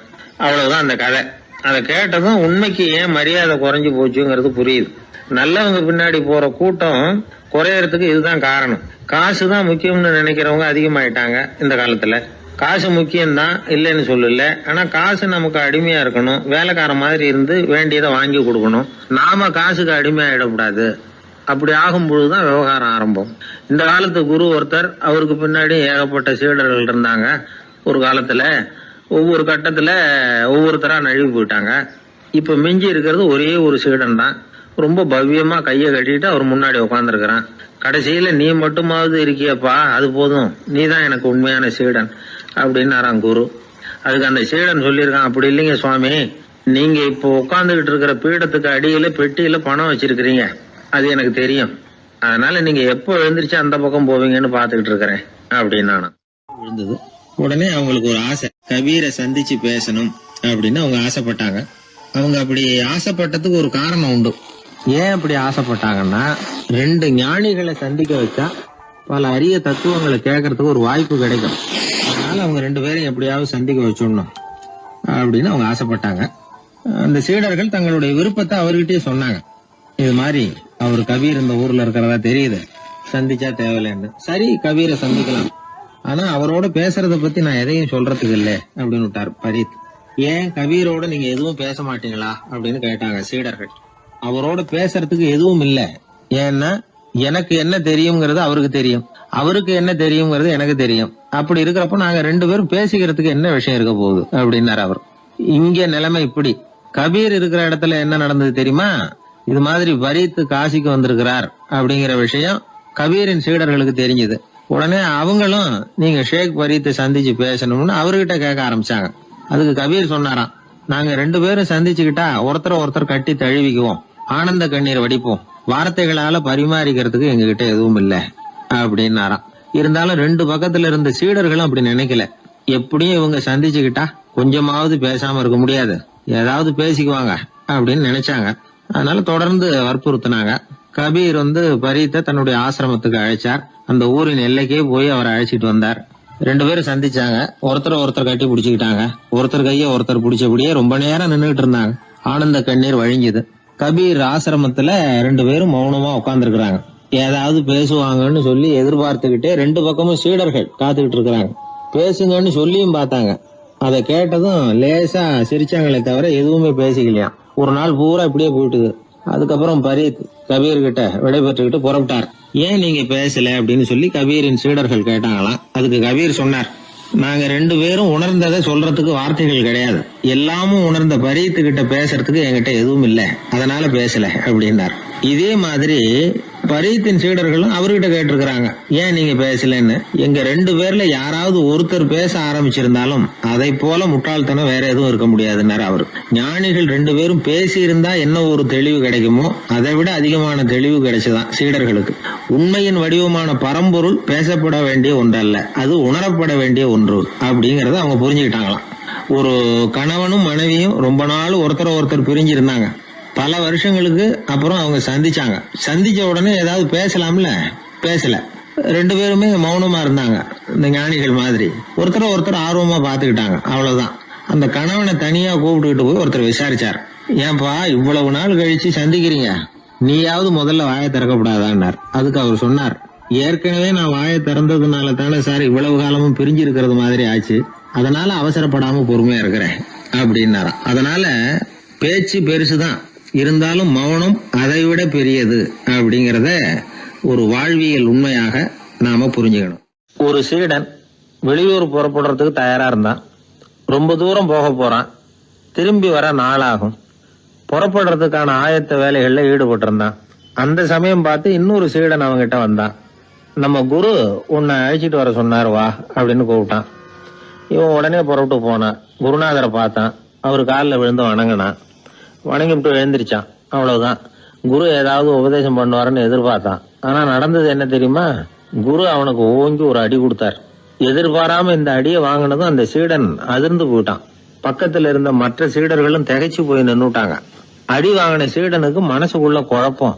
நாம என்ன தப்பு பண்ணணும், புறப்படுற நேரத்துல இப்படி குரு கிட்ட அடி வாங்குற மாதிரி ஆயிட்டுதே அப்படின்னு நினைச்சு மனசுக்குள்ள ரொம்ப வேதனைப்பட்டான்.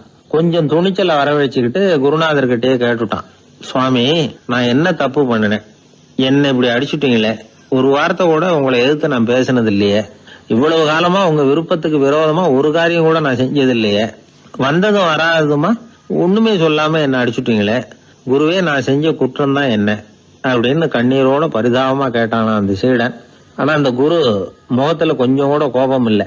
அவர் சிரிச்சுக்கிட்டே நின்னுகிட்டு இருந்தாராம். அதுக்கப்புறம் சொன்னாராம், என்னுடைய அருமை சீடனே, நீ ஒரு தவறும் பண்ணல, நான் உன்னை அடிச்சது நீ ஏதோ தப்பு பண்ணிவிட்டேங்கிறதுக்காக இல்ல, நீண்ட பயணம் போக போறேன், ஞாபகமா ஏதாவது கொடுத்து அனுப்ப வேணாமா, நீ ஞானம் பெற்ற பிறகுதான் திரும்பி வரப்போறேங்கிறது எனக்கு தெரியும், அதுக்கு பிறகு உன்னை வந்து அடிக்க முடியுமா, அதனால இப்ப கிடைச்சிருக்கிற இந்த வாய்ப்பை பயன்படுத்திக்கிட்டேன், அப்போதைக்கு இப்பவே அடிச்சுட்டேன், அவ்வளவுதான், வேற ஒண்ணும் இல்லை அப்படின்னாராம். குரு சிரிச்சுக்கிட்டே இப்படி சொல்றார். இருந்தாலும் இதுவும் ஒரு உபதேசம் தான். அதிர்ச்சிகளால வந்து விழிப்படைய வைக்கிறதும் ஒரு வழிதான். இது ஜென் வழி. பெரும்பாலும் அதிர்ச்சியின் மூலமாகவே ஞான தரிசனத்தை அருள்கிறவர்கள் தான் ஜென் குருமார்கள். நம்ம தியானம் தான் ஜென். இந்தியாவிலிருந்து சீனாவுக்கு போய் கொஞ்சம் பேர் மாறி வளம் பெற்று ஜப்பான்ல ஜென் ஆகி வளர்ந்துருக்குது, அவ்வளவுதான். ஜென்கிறது தியானம். எதை நினைச்சும் தியானிக்கிறது இல்ல, எல்லாத்திலையும் தியானம் இருக்கிறதா சொல்லுது ஜென். பேசுறது, இருக்கிறது, நடக்கிறது, சாப்பிடுறது, சிரிக்கிறது, தூங்குறது, தொழில் செய்யறது அல்லது சும்மா இருக்கிறது எல்லாமே தியானம் தான். ஜென்கிறது ஒரு சுய தரிசனம், தன்னைத்தானே அடையாளம் கண்டுகொள்கிறது தான் அது. இல்லாத எதையும் தேடி கண்டுபிடிக்கிறது இல்ல. சென் மார்க்கத்தை பத்தி ஓஷோ என்ன சொல்றாரு தெரியுமா? காணாமல் போன தன்னுடைய மூக்கு கண்ணாடி தன்னுடைய மூக்கின் மேல் இருப்பதை கண்டுகொள்வது போன்றது சென் அப்படிங்கிறார். நம்மால் ஒருத்தர் இன்னொருத்தர் முகத்தை ரொம்ப நேரமா உத்து பார்த்துக்கிட்டு இருந்தார். என்ன பாக்குறீங்கன்னாரு அவரு. நீங்க போட்டிருக்கீங்களே மூக்கு கண்ணாடி, அதை தான் பாக்குறேன்னாரு இவரு. நீங்க அப்படி பாக்குறதுக்கு விசேஷ காரணம் ஏதாவது உண்டான்னு கேட்டார் இவர். உண்டுன்னார். என்னன்னு கேட்டார். நேத்திக்கு காணாம போன என்னோட மூக்கு கண்ணாடி அது அப்படின்னாராம் இவர். எதிர்காலத்தை நினைச்சா எனக்கு ரொம்ப பயமா இருக்கு சார் அப்படின்னு சொல்றவங்க நிறைய பேர் இருக்கிறாங்க. அதாவது பயப்படாத மனிதர்கள்னு யாருமே கிடையாது.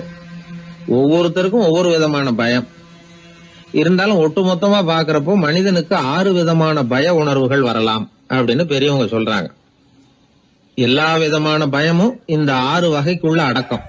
அந்த 6 வகை பயமும் 6 எதிரிகள் மாதிரியாம். 6 எதிரிகளையும் புரிஞ்சுக்கிட்டோம்னா போதும், வாழ்க்கையில சுலபமா வெற்றி அடைய முடியும். சரி, அந்த 6 வகை பயம் என்னென்ன அப்படின்னு பாப்போம். முதல்ல வறுமை பற்றிய பயம், 2வது பழிச்சொல் பற்றிய பயம், 3வது உடல் நலம் பாதிப்பு பற்றிய பயம், 4வது என்னன்னா காதல் தோல்வி, 5வது முதுமை, 6வது மரணம். அதாவது பயப்படுறதுங்கிறது ஒரு மனநிலை தான். இந்த மனநிலையை கட்டுப்படுத்த முடியும், திசை திருப்ப முடியும். சரி, இந்த பயங்களின் அறிகுறிகள் எப்படி இருக்கும்? வறுமை பற்றிய பயம் அப்படின்னு முதல்ல சொன்னோம் இல்லையா, அந்த பயத்தின் அறிகுறிகளை தெரிஞ்சுக்குவோம். எதுலேயும் அக்கறை இல்லாம இருக்கிறது, ஒரு குறிக்கோள் இல்லாம இருக்கிறது, வறுமையை சகிச்சுக்கிறது, வாழ்க்கையில கிடைக்கிறது எதுவா இருந்தாலும் ஆட்சேபனை இல்லாமல் ஏத்துக்கிறது, மனசாலும் உடம்பாலும் சோர்ந்து போயிருக்கிறது, ஆர்வம், முனைப்பு, கற்பனை திறன் எதுவுமே இல்லாம இருக்கிறது. இதெல்லாம் தான் அந்த வறுமை பற்றிய பயத்தின் அறிகுறிகள். அடுத்தது ஒண்ணு பார்த்தோமே, பழிச்சொல் பற்றிய பயம். அதாவது அடுத்தவங்க நம்மளை குறை சொல்லி விடுவாங்களோ அப்படிங்கிற பயம். இதுக்கு அறிகுறி என்ன தெரியுமா? புதியவர்களை சந்திக்கிறதுக்கு பயப்படுறது, முடிவு எடுக்க முடியாம குழம்புறது, பிரச்சனைகளை தவிர்க்க விரும்புறது, தாழ்வு மனப்பான்மை, வரவுக்கு மீறி செலவு செஞ்சு இமேஜை உயர்த்திக்கிறது, குறிக்கோள் இல்லாத வாழ்க்கை. இதெல்லாம் தான் அதுக்கு அறிகுறிகள். மூணாவது பயம், உடல் நலம் பாதிப்பு பற்றிய பயம். அதாவது நோய் பற்றிய பயம். ஒரு உண்மை என்ன தெரியுமா? டாக்டரை சந்திக்கிற மனிதர்கள்ல 75% பேர் தங்களுக்கு நோய் வந்துட்டுதுங்கிற கற்பனையில இருக்கிறவங்களாம். நிஜமாவே நோய் கிடையாது அவங்களுக்கு. இந்த பயத்தின் அறிகுறிகள் என்னன்னா, வியாதிக்கான அறிகுறிகள் தன்னிடம் இருக்கிறதாக நினைச்சுக்கிறது, எந்த நேரமும் வியாதியை பத்தியே பேசி பேசி மனசை அங்கேயே வச்சிருக்கிறது, நோய் சம்பந்தமான செய்திகளை படிச்சு நமக்கு இப்படி ஆயிடுமோ அப்படின்னு வேதனைப்படுறது. இதெல்லாம் தான் அதுக்கு அறிகுறிகள். நாலாவது பயம், காதல் தோல்வி. இது ரொம்ப வேதனை, உடம்பையும் மனசையும் சீரழிச்சு விடும். ஆண்களை விட பெண்கள் தான் இந்த பய உணர்வுல அதிகமா பாதிக்கப்படுறாங்க. அஞ்சாவது முதுமை பற்றிய பயம். ஆறாவது மரண பயம். வயசான காலத்துல எப்படி சமாளிக்கிறது அப்படிங்கிற பயம். ஆக இதையெல்லாம் நாம புரிஞ்சுக்க வேண்டியது ரொம்ப அவசியம். இந்த 6 வகை பயங்களை சரியா புரிஞ்சுக்கிட்டு நாம நடந்துக்கணும். வாழ்க்கையின் முன்னேற்றத்துக்கு இந்த பயங்கள் முட்டுக்கட்டே ஆயிடக்கூடாது. உழைச்சி பணம் சேர்க்கணும், உற்சாகமா மனசை வச்சுக்கணும். மனசை கட்டுப்படுத்துகிற மார்க்கம் தெரிஞ்சுக்கிட்டா போதும், எல்லாம் சரியா வந்துடும். நம்ம ஆள் ஒருத்தன் சொன்னான், சார் எனக்கு வறுமை பற்றிய பயம் தான் இருந்தது, ஒரே ராத்திரியில 30,000 ரூபாய் தயார் பண்ணிவிட்டேன், இப்ப எனக்கு இன்னொரு பயம் வந்துட்டுதுன்னா. என்ன பயம்னு கேட்டாங்க. போலீஸ் கண்டுபிடிச்சிருமோங்கிற பயம்னா. இது இந்த பயத்துல அடங்காது. அதனால அஞ்சி அஞ்சி சாவார், அஞ்சாத பொருள் இல்லை அப்படின்னு பாரதி சொன்னார் இல்லையா? அது மாதிரி பயத்தை புரிந்து கொண்டு அதற்கு தகுந்த மாதிரி நம்முடைய வாழ்க்கையை அமைத்துக் கொள்ள வேண்டும். அப்படி அமைத்துக் கொள்ளுகிறவர்களுக்கு வெற்றி நிச்சயம். ஒரு ஊர்ல ஒரு குரு இருந்தார். ஒரு நாள் அவரை தேடிட்டு ஒருத்தன் வந்தான். உனக்கு என்ன வேணும்னு கேட்டார் குரு. எனக்கு ஞான தெளிவு வேணும், அதுக்கு உங்க உபதேசம் எனக்கு தேவைன்னா. உபதேசம் வேணும்னா அதை பெற்றுக்கொள்ளுகிற அளவுக்கு தகுதி உள்ளவனா உன்னை தயார்படுத்திக்கணுமேன்னார். அதுக்கு நான் என்ன செய்யணும் சொல்லுங்கன்னா, முதல்ல நீ செய்ய வேண்டியது என்னன்னா, உங்ககிட்ட இருக்கிற எல்லா கெட்ட குணங்களையும் விட்டுட்டு 1 வருஷம் கழிச்சு வா, அப்புறம் பார்க்கலான்னார். அவ்வளவுதானே, சரின்னு சொல்லிவிட்டு அவன் போயிட்டான். 1 வருஷம் கழிச்சு வந்தான். அவன் அங்க வந்து சேர்ந்த சமயத்துல அந்த ஆசிரமத்தின் மண் தரைய ஒரு வேலைக்காரன் பெருக்கி சுத்தம் பண்ணிட்டு இருக்கிறான். அந்த மண் தரையிலிருந்து எழுந்த புழுதி அதிகமா இருந்தது. அது காத்துல கலந்தது. சீடனையே மறைக்கிற அளவுக்கு ஆயிட்டுது. ஒரே புழுதி மயம். சீடனுக்கு கோபம் வந்துட்டுது. அந்த வேலைக்காரனை அடிக்கிறதுக்காக கைய வாங்கிட்டு போனான். அவன் ஓடி போய் குரு கிட்ட சொல்லிவிட்டான், குருவே, உங்க உத்தரவுப்படிதான் நான் தரையை சுத்தம் பண்ணேன், ஆனா அந்த ஆளு என்ன அடிக்க வர்றான் அப்படின்னா. குரு பார்த்தார், அந்த சீடனை கூப்பிட்டார். இத பாருப்பா, உன்னுடைய எண்ணங்கள்ல பாம்பு புகுந்துட்டுது, அதையெல்லாம் விரட்டி அடிச்சு விட்டு 1 வருஷம் கழிச்சு வா, அதுக்கப்புறம் பார்க்கலான்னுட்டார். சீடன் யோசனை பண்ணான். சரின்னு சொல்லிட்டு போயிட்டான். 1 வருஷம் கழிச்சு மறுபடியும் வந்தான். இப்போ அவன் வர்ற சமயத்துல அந்த வேலைக்காரன் என்ன பண்ணான் தெரியுமா? குரு கட்டளைப்படி தரையை பெருக்கினான். அப்புறம் அந்த புழுதியை எடுத்து வேணும்னே அந்த சீடன் மேல தூவனான். அவ்வளவுதான். சீடனுக்கு மகாகம் வந்துட்டுது. அந்த வேலைக்காரனை பிடிச்சி கண்ணாமண்ணான்னு திட்டிவிட்டான். வேலைக்காரன் குரு கிட்ட ஓடனான். ஐயா, அந்த ஆளு வாய்க்கு வந்தபடியெல்லாம் திட்டுறான் அப்படின்னா. குரு பார்த்தார். ஓ அப்படியா? அப்படின்னா இந்த தடவை பாம்புகள் கிடையாது, இப்போ அவன் இதயத்துக்குள்ள நுழைஞ்சிருக்கிறது நாய். அதை விரட்டி அடிச்சு விட்டு இன்னும் ஒரு வருஷம் கழிச்சு அவனை வர சொல், அப்புறம் பார்க்கலாம் அப்படின்னு சொல்லி அனுப்பி வச்சுட்டார். சீடன் திரும்பி போயிட்டான். 1 வருஷம் கழிச்சு மறுபடியும் வந்தான். இப்போ அவன் வர்றப்போ என்ன செய்யணுங்கிறத அந்த வேலைக்காரங்கிட்ட குரு ஏற்கனவே சொல்லி வச்சிருக்கிறார். அது பிரகாரமே அவன் பண்ணனான். அவன் என்ன செஞ்சான் தெரியுமா? கூட்டி பெருக்கின புழுதியை எல்லாம் ஒரு வாளி தண்ணியில போட்டு நல்லா கலக்கி அந்த சீடன் தலையில ஊத்தினான். இவ்வளவு செஞ்சும் இந்த தடவை அவனுக்கு கோபமே வரல. அதுக்கு பதிலா அவனை பார்த்து நன்றின்னா. எதுக்கு நன்றி தெரியுமா? எதையும் சகிச்சுக்கிட்டு அமைதியா இருக்கும் குணத்தை கற்றுக்கொள்வதற்கு உதவியா இருந்ததுக்காக அந்த வேலைக்காரனுக்கு நன்றி. இத கேள்விப்பட்ட உடனே அந்த குரு ஓடி வந்தார். இவனை கட்டி பிடிச்சுக்கிட்டார். இனிமே நான் உனக்கு உபதேசம் பண்ணலாம், அதுக்கான தகுதி உனக்கு வந்துட்டுதுன்னார். இதுல இருந்து என்ன தெரியுது? ஒருத்தர்கிட்ட உபதேசம் வாங்கணும்னா கூட அதுக்குன்னு ஒரு தகுதி நமக்கு தேவைப்படுது. சகிப்புத்தன்மை ஒவ்வொரு மனிதனுக்கும் தேவைதான். இந்த காலத்துல ஒரு குரு, அவரை தேடி ஒருத்தன் வந்தான். குரு அவனை நிமிர்ந்து பார்த்துட்டு சொன்னார், நீ முதல்ல சகிப்புத்தன்மைய வளர்த்துக்கிட்டு அதுக்கப்புறம் என்கிட்ட வாழ்னார். இவன் அவரை நிமிர்ந்து பார்த்துட்டு சொன்னான், குருவே, நான் உங்ககிட்ட வந்திருக்கிறதே சகிப்புத்தன்மைய வளர்த்துக்கிறதுக்காகத்தானே அப்படின்னு. ஒரு ஊர்ல ஒரு பெரியவர் இருந்தார். அவரு ஒரு கோடீஸ்வரர். நிறைய நல்ல காரியங்கள்லாம் செஞ்சுக்கிட்டு இருந்தார். அவரை தேடி நிறைய பேர் வருவாங்க. இவரும் தன்னால முடிஞ்ச உதவி அவங்களுக்கு செய்வார். ஒரு சமயம் 3 பிச்சைக்காரர்கள் இவரை தேடி வந்தாங்க. ஏதாவது பொருள் உதவி பெறலாம்னு நினைச்சு 3 பேரும் ஒரே நேரத்துல வரல, தனித்தனியா வந்தாங்க. முதல் பிச்சைக்காரன் காலையில வந்தான். இவர் முன்னாடி வந்து நின்னான். ஐயா, எனக்கு 5 ரூபா வேணும், தயவு பண்ணி கொடுங்க அப்படின்னு கேட்டான். இவன் இப்படி கேட்டதும் அவருக்கு கோவம் வந்துட்டுது. என்ன இது, நான் ஏதோ உங்ககிட்ட கடன் பட்டிருக்கிறது மாதிரியும் அதை திருப்பி கொடுன்னு கேட்கறது மாதிரியும் இருக்குது. இவ்வளவு அதிகாரத்தோட பிச்சை கேட்கிறேன், எவ்வளவு துணிச்சல் உனக்கு 5 ரூபாயெல்லாம் தர முடியாது, இந்த 2 ரூபா எடுத்துட்டு ஓடு அப்படின்னு சொல்லி ஒரு 2 ரூபாயை தூக்கி எறிஞ்சார். அவன் அதை எடுத்துக்கிட்டு அங்கிருந்து போயிட்டான். அடுத்தபடியா மத்தியானமே ஒரு பிச்சைக்காரன் வந்தான். இவன் எப்படி கேட்டான் தெரியுமா? ஐயா, 10 நாளா ஒருவேளை உணவு கூட சாப்பிடல, தயவு பண்ணி எனக்கு உதவி பண்ணுங்கன்னா. உனக்கு எவ்வளவு வேணும்னு கேட்டார். நீங்களா பார்த்து எவ்வளவு கொடுத்தாலும் அது எனக்கு போதும்னா. இந்தா 10 ரூபா, இதை வச்சுக்கோ, ஏதாவது வாங்கி சாப்பிடுனார். அவன் அந்த 10 ரூபாய வாங்கிட்டு போயிட்டான். அதுக்கப்புறமா சாயந்தரமா 3வது பிச்சைக்காரன் வந்தான். இவன் கேட்ட விதம் எப்படி தெரியுமா? மகாராஜா, உங்களுடைய உயர்ந்த குணத்தை பத்தி நான் நிறைய கேள்விப்பட்டிருக்கிறேன், அதனால உங்களை பார்த்து தரிசனம் பண்ணிவிட்டு போகலாம்னு வந்தேன். அற வழியில வாழ்ந்து கொண்டிருக்கிற நீங்கள் தான் கண்கண்ட தெய்வம் அப்படின்னா. உடனே அந்த பெரியவர் என்ன சொன்னார் தெரியுமா? ஐயா, தயவு பண்ணி உட்காருங்க, நீங்க ரொம்ப களைச்சு போய் வந்திருக்கிறீங்க, முதல்ல சாப்பிடுங்க, மத்ததெல்லாம் அப்புறம் பார்க்கலாம்னு சொல்லி அவனை உட்கார வச்சு சாப்பாடு போட்டார். அவன் சாப்பிட்டு முடிச்சான். அதுக்கப்புறம் இவர் கேட்டார், இப்ப சொல்லுங்க, நான் என்ன பண்ணணும் உங்களுக்குன்னார். அந்த பிச்சைக்காரன் இந்த அன்புக்கு நெகிழ்ந்து, ஐயா, பசியோட வந்தேன், அறுசுவை விருந்தே படைச்சுட்டீங்க, அது போதும், எனக்கு வேற எதுவும் தேவையில்லை, நீங்க என் பேர்ல காட்டுற அன்பை நான் எப்பவும் மறக்க மாட்டேன், உங்களுக்கு எல்லாம் நல்லபடியா நடக்கும், உங்களுக்கு ஒரு குறையும் வராதுன்னா. இவனுடைய பரிவான இந்த வார்த்தைகள் அவர் மனசை தொட்டுது. அவன் பேர்ல இருந்த அன்பு பல மடங்கு அதிகமாச்சு. அதோட விளைவு என்ன தெரியுமா? இதோ பாருப்பா, இனிமே நீ வெளியில எங்கேயும் போக வேணாம், இங்கேயே இருந்துருன்னார். தன்னுடைய பங்களாவுக்கு பக்கத்திலேயே அந்த ஆளுக்கு ஒரு வீடும் கட்டி கொடுத்தார். கடைசி வரைக்கும் அந்த ஆளை தனக்கு பக்கத்திலேயே வச்சுக்கிட்டார். இந்த கதைய சுவாமி சிவானந்தர் சொல்லியிருக்கிறார். இறைவன் அந்த கோடீஸ்வரன் மாதிரியாம். அந்த 3 வகையான பிச்சைக்காரர்களும் 3 வகையான பக்தர்களாம். இன்றைக்கு உள்ள பக்தர்கள்லாம் இந்த 3 வகையில ஒரு வகையை சேர்ந்தவங்களா தான் இருப்பாங்க. முதல் வகை தான் அதிகமா இருக்கும், 3வது வகை ரொம்ப அபூர்வம். நம்ம ஊர் பக்கம் ஒரு பெரியவர் இருந்தார். அவர் செலவு பண்ண பயப்படுவார். 1 பைசா ஒருத்தருக்கு கொடுக்கறதுனால ரொம்ப யோசனை பண்ணுவார். இவரை தேடிட்டு ஒரு நாள் சில பிச்சைக்காரங்கள்லாம் வந்தாங்க. ஐயா, நாங்கெல்லாம் சேர்ந்து ஒரு பிச்சைக்காரர்கள் சங்கம்னு ஆரம்பிக்கிறோம், அதுக்கு நீங்க ஒரு 1000 ரூபாய் நிதி உதவி பண்ணுனா தேவையில்லைன்னாங்க. அதெல்லாம் ஒன்னும் கொடுக்க முடியாது, அவ்வளவு பணம் எல்லாம் என்கிட்ட கிடையாதுன்னு விட்டார் அவர். சரி, ஒரு 100 ரூபாயாவது கொடுங்களேன் அப்படின்னு கேட்டிருக்கிறாங்க. அதுவும் முடியாதுன்னார். இவங்க இன்னமும் இறங்கி வந்தாங்க. சரி, ஒரு 10 ரூபாயாவது கொடுங்க அப்படின்னு கேட்டு பார்த்தாங்க. அதெல்லாம் கிடையாதுன்னு ஒரே முடிவா சொல்றாரு அவர். கடைசியா ஒரு 10 காசாவது கொடுங்க சார், வாங்கிட்டு போறோம் அப்படின்னு கேட்டார் ஒருத்தர் இந்த கும்பல்ல இருந்து.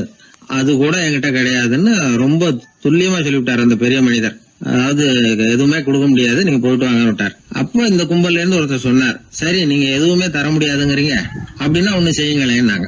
என்ன செய்யணும்னார். பேசாம நீங்களும் எங்க சங்கத்துல ஒரு மெம்பரா சேர்ந்துருங்க அப்படின்னாங்களாம். இப்படி இருக்கிற மனிதர்கள் அதிகம். அதனால இந்த 3 பிச்சைக்காரர்கள் அப்படிங்கிற இந்த கதையிலிருந்து நாம புரிந்து கொள்ள வேண்டியது, எப்படி பேசணும், எப்படி பக்தி செலுத்தணும், எப்படி இந்த உலகத்துல வாழணும் அப்படிங்கிற கருத்து பூராவும் இந்த அறவுரையிலிருந்து நாம புரிந்து கொள்ளலாம். மனுநீதி சோழன் வரலாறு நமக்கு தெரியும்.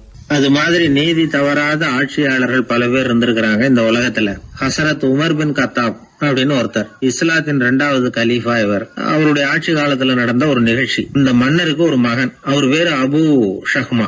அந்த மிசர் நாட்டு கவர்னர் அமர் பின் ஆஸ். அந்த மன்னருடைய மகன் கவர்னர் அவர்களுடைய கவனிப்புல இருந்தார். அந்த சமயத்துல ஒரு நாள் அவர் மதுபானா இருந்தனார். கவர்னருக்கு தெரிஞ்சு போச்சு. அவருக்கு தர்ம சங்கடமா போட்டுது. தவறு செஞ்சது மன்னருடைய மகன். கவர்னர் யோசனை பண்ணார். அவர் மெதுவா தன்னுடைய வீட்டுக்கு அழைச்சிட்டு வந்தார். அதிகமா அவரை கஷ்டப்படுத்தாம ஒரு சின்ன தண்டனை கொடுத்து பிரச்சனையை தீர்த்துட்டார். ஏதோ பேருக்கு ஒரு தண்டனை, அவ்வளவுதான். இது நடந்து கொஞ்ச நாள் கழிச்சு மன்னருக்கு இந்த விஷயம் தெரிஞ்சு போச்சு. தன்னுடைய மகன்கிறதுனால கவர்னர் லேசான தண்டனையோட விட்டுட்டார் அப்படிங்கறத புரிஞ்சுக்கிட்டார். உடனே கவர்னருக்கு தகவல் அனுப்பினார். அமர் பின் ஆஸ் அவர்களே, என்னுடைய மகன் மதுபானம் அருந்தி இருக்கிறான். அது உங்களுக்கு தெரிஞ்ச உடனே தண்டனை கொடுத்திருக்கிறீங்க. கலீஃபாவின் மகன்கிற காரணத்தினால குறைவான தண்டனையை கொடுத்ததாக கேள்விப்படுறேன். இது ஷரியத்தின்படி மாபெரும் குற்றம். உங்களுடைய நடத்தையும் மன்னிக்க கூடியதல்ல. இந்த கடிதம் கண்ட உடனே மகன் அபு ஷஹ்மாவை மதீனாவுக்கு அனுப்பி வைக்க வேண்டியது அப்படின்னு கடிதம் எழுதினார். அதை பார்த்தார் கவர்னர். உடனே கலீஃபாவின் மகனை மதீனாவுக்கு அனுப்பி வச்சார். மன்னர் முன்னாடி நீதி விசாரணை நடக்குது. தன்னுடைய மகனுக்கு சவுக்கடி வழங்கும்படியா உத்தரவிடுறார் ஹசரத் உமர் பின் கத்தாப். தண்டனை நிறைவேற்றப்பட்டது. கூடியிருந்தவர்கள்லாம் ஐயா கொஞ்சம் கருணை காட்டுங்க அப்படின்னு சொல்லி மன்னர் கிட்ட வேண்டிக்கிட்டாங்களாம். இந்த வேண்டுகோளை மன்னர் ஏத்துக்கல. நீதியின் முன்னால் தந்தை மகன் அன்பு நேசம் உறவு இந்த முறைகளை எல்லாம் கவனிக்க முடியாது. குற்றம் செஞ்சவர் தண்டிக்கப்பட வேண்டியவர், அவர் யாரா இருந்தாலும் சரி அப்படின்னாராம். எல்லா ஆட்சியாளர்களுமே கவனிக்க வேண்டிய ஒரு செய்தி இது. அவர் ஒரு நாள் தன்னுடைய அரசாங்க கணக்கு வழக்குகளை பார்த்துட்டு இருக்கிறார். அந்த சமயத்துல அவரை பார்க்க ஒரு பெரிய மனிதர் வந்தார். இவர் தன்னுடைய சொந்த வேலை காரணமா வந்திருக்கிறார் அப்படிங்கறத அவர் புரிஞ்சுக்கிட்டார். உடனே அது வரைக்கும் எரிஞ்சுகிட்டு இருந்த விளக்க அணைச்சுட்டு இன்னொரு விளக்க ஏற்றி வச்சுக்கிட்டாராம். இந்த செயலுக்கு என்ன காரணம்னு கேட்டிருக்கிறார் வந்தவர். இதுக்கு அவரு சொன்னார், ஐயா நீங்க வந்த போது இங்க எரிஞ்சுகிட்டு இருந்தது அரசாங்க விளக்கு, இப்ப எரியறது சொந்த விளக்கு. சொந்த விஷயங்களை பேசுறப்போ அரசாங்க பணத்தை செலவு பண்ணக்கூடாது, அதனாலதான் விளக்க மாத்தினேன் அப்படின்னாராம். இப்படிலாம் பல பேர் இந்த உலகத்துல இருந்திருக்கிறாங்க. ஆனா இப்ப எல்லாம் பல பேர் அப்படி இருக்கிறது இல்ல. ஒருத்தர் அப்படிதான் அரசாங்க விஷயங்களை பார்த்துக்கிட்டு உட்கார்ந்து இருக்கிறார். அந்த சமயத்துல ஒரு பெரிய தொழில் அதிபர் அவரை பார்க்க வந்திருக்கிறார். இவரு சடார்னு எழுந்திருச்சு எரிஞ்சுகிட்டு இருந்த விளக்க அணைச்சுட்டார். எங்கும் ஒரே இருட்டு. ஏன் விளக்க அணைச்சுட்டீங்கன்னு கேட்டிருக்கிறார் வந்தவர். இங்க நடக்கிறது மத்தவங்க கண்ணுல பற்றக்கூடாது அப்படிங்கறதுக்காக தான் விளக்க அணைச்சேன். நீங்க கொண்டு வந்திருக்கிறத அப்படி ஒரு ஓரமா வச்சுட்டு போடுங்க, அதுக்கப்புறமா விளக்க போட்டு நான் எடுத்துக்கிறேன் அப்படின்னாராம் இவர். ஒரு சாலையில போக்குவரத்து நெரிசல். ஒருத்தர் அடிபட்டு கிடக்கிறார். கூட்டத்துல ஒருத்தர் கத்துறார். உடனே ஆம்புலன்ஸுக்கு போன் பண்ணுங்க அப்படின்னு ஒருத்தர் ஓடி போய் தகவல் கொடுக்கிறார். கொஞ்ச நேரத்துல ஆம்புலன்ஸ் வருது. அடிபட்டவரை கொண்டுட்டு போய் ஆஸ்பத்திரியில சேர்க்குது. அங்க அவசர வைத்தியம். அவர் பொழைச்சுக்கிறார். ஆம்புலன்ஸுங்கிற ஒரு வசதி இல்லைன்னா அவரை அவ்வளவு சீக்கிரத்துல ஆஸ்பத்திரிக்கு கொண்டுட்டு போக முடியுமா? ஆபத்துக்கு உதவுகிற நண்பர் மாதிரி இந்த ஆம்புலன்ஸ். அந்த காலத்துல போர்கள் அதிகம், அதுல அடிபடுறவங்களும் அதிகம். அடிபட்டு கிடக்கிற போர் வீரர்களை அவசரமா மருத்துவர்கிட்ட கொண்டுட்டு போகணும். எப்படி கொண்டுட்டு போறது? ஒரு கனமான துணிய தூளி மாதிரி கட்டுவாங்க. குழந்தைகளை தூங்க வைக்கிறதுக்காக துணியில தொட்டில் கட்டுறோம்ல, அது மாதிரி அந்த தூளியில அடிபட்டவங்களை படுக்க வைப்பாங்க. அப்படியே தூக்கிட்டு போவாங்க. அதுக்கப்புறம் தான் மருத்துவ சிகிச்சை. இதுதான் ஆரம்ப காலத்துல நடந்துகிட்டு இருந்தது. இதுல என்ன ஒரு சிரமம்னா அவசரமா கொண்டுட்டு போய் சேர்க்க முடியாது. அதனால பாதி வழியிலேயே அவங்க போய் சேர்ந்துருவாங்க பல பேர். சரி, கொஞ்சம் சீக்கிரமா அவங்கள கொண்டுட்டு போறதுக்கு என்ன வழி அப்படின்னு யோசனை பண்ணாங்க. குதிரை மேல ஏத்தி கொண்டுட்டு போனா என்ன அப்படின்னு ஒரு யோசனை. அது மாதிரியே செஞ்சு பார்த்தாங்க. அது இன்னமும் ஆபத்தா போட்டுது. குதிரை ஓடுற வேகத்துக்கும் அது போடுற குலுக்கலுக்கும் அடிபட்டு கிடக்கிறவனால ஈடு கொடுக்க முடியுமா? அலுங்காம குலுங்காம கொண்டுட்டு போக வேண்டிய விஷயம் இல்லை இது. சரி, குதிரை முதுகுல அவனை கொண்டுட்டு போக வேணாம். குதிரை வண்டியில கொண்டுட்டு போனா என்ன? 4 சக்கரம் உள்ள ஒரு குதிரை வண்டியை தயார் பண்ண வேண்டியது. அதை ஆம்புலன்ஸா உபயோகப்படுத்த ஆரம்பிச்சாங்க. 1487 இது பழக்கத்துக்கு வந்துதான். இது கொஞ்சம் சௌரியமா தெரிஞ்சுது. அதனால 1792 வரைக்கும் இந்த முறைதான் நீடிச்சுதான். ஒரு பிரெஞ்சு மருத்துவர், அவரு பேர் பேரன் டொமினிக். அவர் என்ன பண்ணாருன்னா குதிரை வண்டியில படுக்கை வசதியை ஏற்படுத்தினார். முதல் உதவி செய்யறதுக்கு தேவையானதையெல்லாம் அதுல வச்சார். எங்கேயாவது ஒருத்தர் காயம் போட்டிருக்காருன்னு தெரிஞ்சதுன்னா அங்கேயே போய் வேண்டிய உதவிகளை பண்ணார். தன்னார்வ தொண்டர்களையும் இந்த பணியில அவர் ஈடுபடுத்தினாராம். 1864 ஜெனீவா ஒப்பந்தம் ஏற்பட்டது இல்லையா? அப்பதான் ஆம்புலன்ஸ் சர்வீஸுக்கு மோட்டார் வாகனங்களையும் பயன்படுத்தலாம் அப்படின்னு முடிவு பண்ணிருக்கிறாங்க. அந்த சமயத்துல இன்னொரு விதமான ஆம்புலன்ஸ் சேவையும் நடந்துதான். அதாவது ராட்சத பலூன்கள் இருக்குல்ல, அதையெல்லாம் ஆம்புலன்ஸா பயன்படுத்தி இருக்கிறாங்க. முதல் தடவையா அமெரிக்காவில் 1930 தான் ஒரு முழுமையான ஆம்புலன்ஸ் வாகனம் நடமாட ஆரம்பிச்சுதான். அதாவது அதுல ஆக்சிஜன் சிலிண்டர் இருக்கும், ட்ரிப்ஸ் மாதிரி அவசர தேவை உபகரணங்கள் இருக்கும், ஒரு மருத்துவர் இருப்பார், ஒரு நர்ஸ் இருப்பாங்க, இப்படிப்பட்ட ஒரு ஆம்புலன்ஸ் வசதி வந்த பிறகுதான் பல உயிர்களை காப்பாற்றக்கூடிய ஒரு நல்ல வாய்ப்பு ஏற்பட்டது. இப்பெல்லாம் இந்த ஆம்புலன்ஸ் சேவை எவ்வளவோ முன்னேற்றம் கண்டிருக்கு. மோட்டார் வாகனம் மட்டும் இல்ல, படகு, ஹெலிகாப்டர், விமானங்கள் இதெல்லாம் கூட இப்ப இந்த பணிக்கு ரொம்ப உபயோகமா இருக்கு. ஆபத்துல இருக்கிற ஒரு மனுஷனை பார்த்துட்டா உடனே அவனை காப்பாத்தணுங்கிற எண்ணம் இன்னொரு மனுஷனுக்கு ஏற்படத்தான் செய்யுது. அதனாலதான் காலம் ஏதோ கொஞ்சம் ஒழுங்கா ஓடிக்கிட்டு இருக்குது. அடிபட்டு கிடக்கிற ஒருத்தனை பார்த்த உடனே ஆம்புலன்ஸுக்கு போன் பண்ணத்தான் ஓடுவோம் யாரா இருந்தாலும். ஒரு ஆள் அடிபட்டு விழுந்தான், அதை பார்த்த உடனே ஒருத்தன் அவசரமா ஓடினான். கொஞ்ச நேரத்துல இன்னொருத்தரை கூட்டிட்டு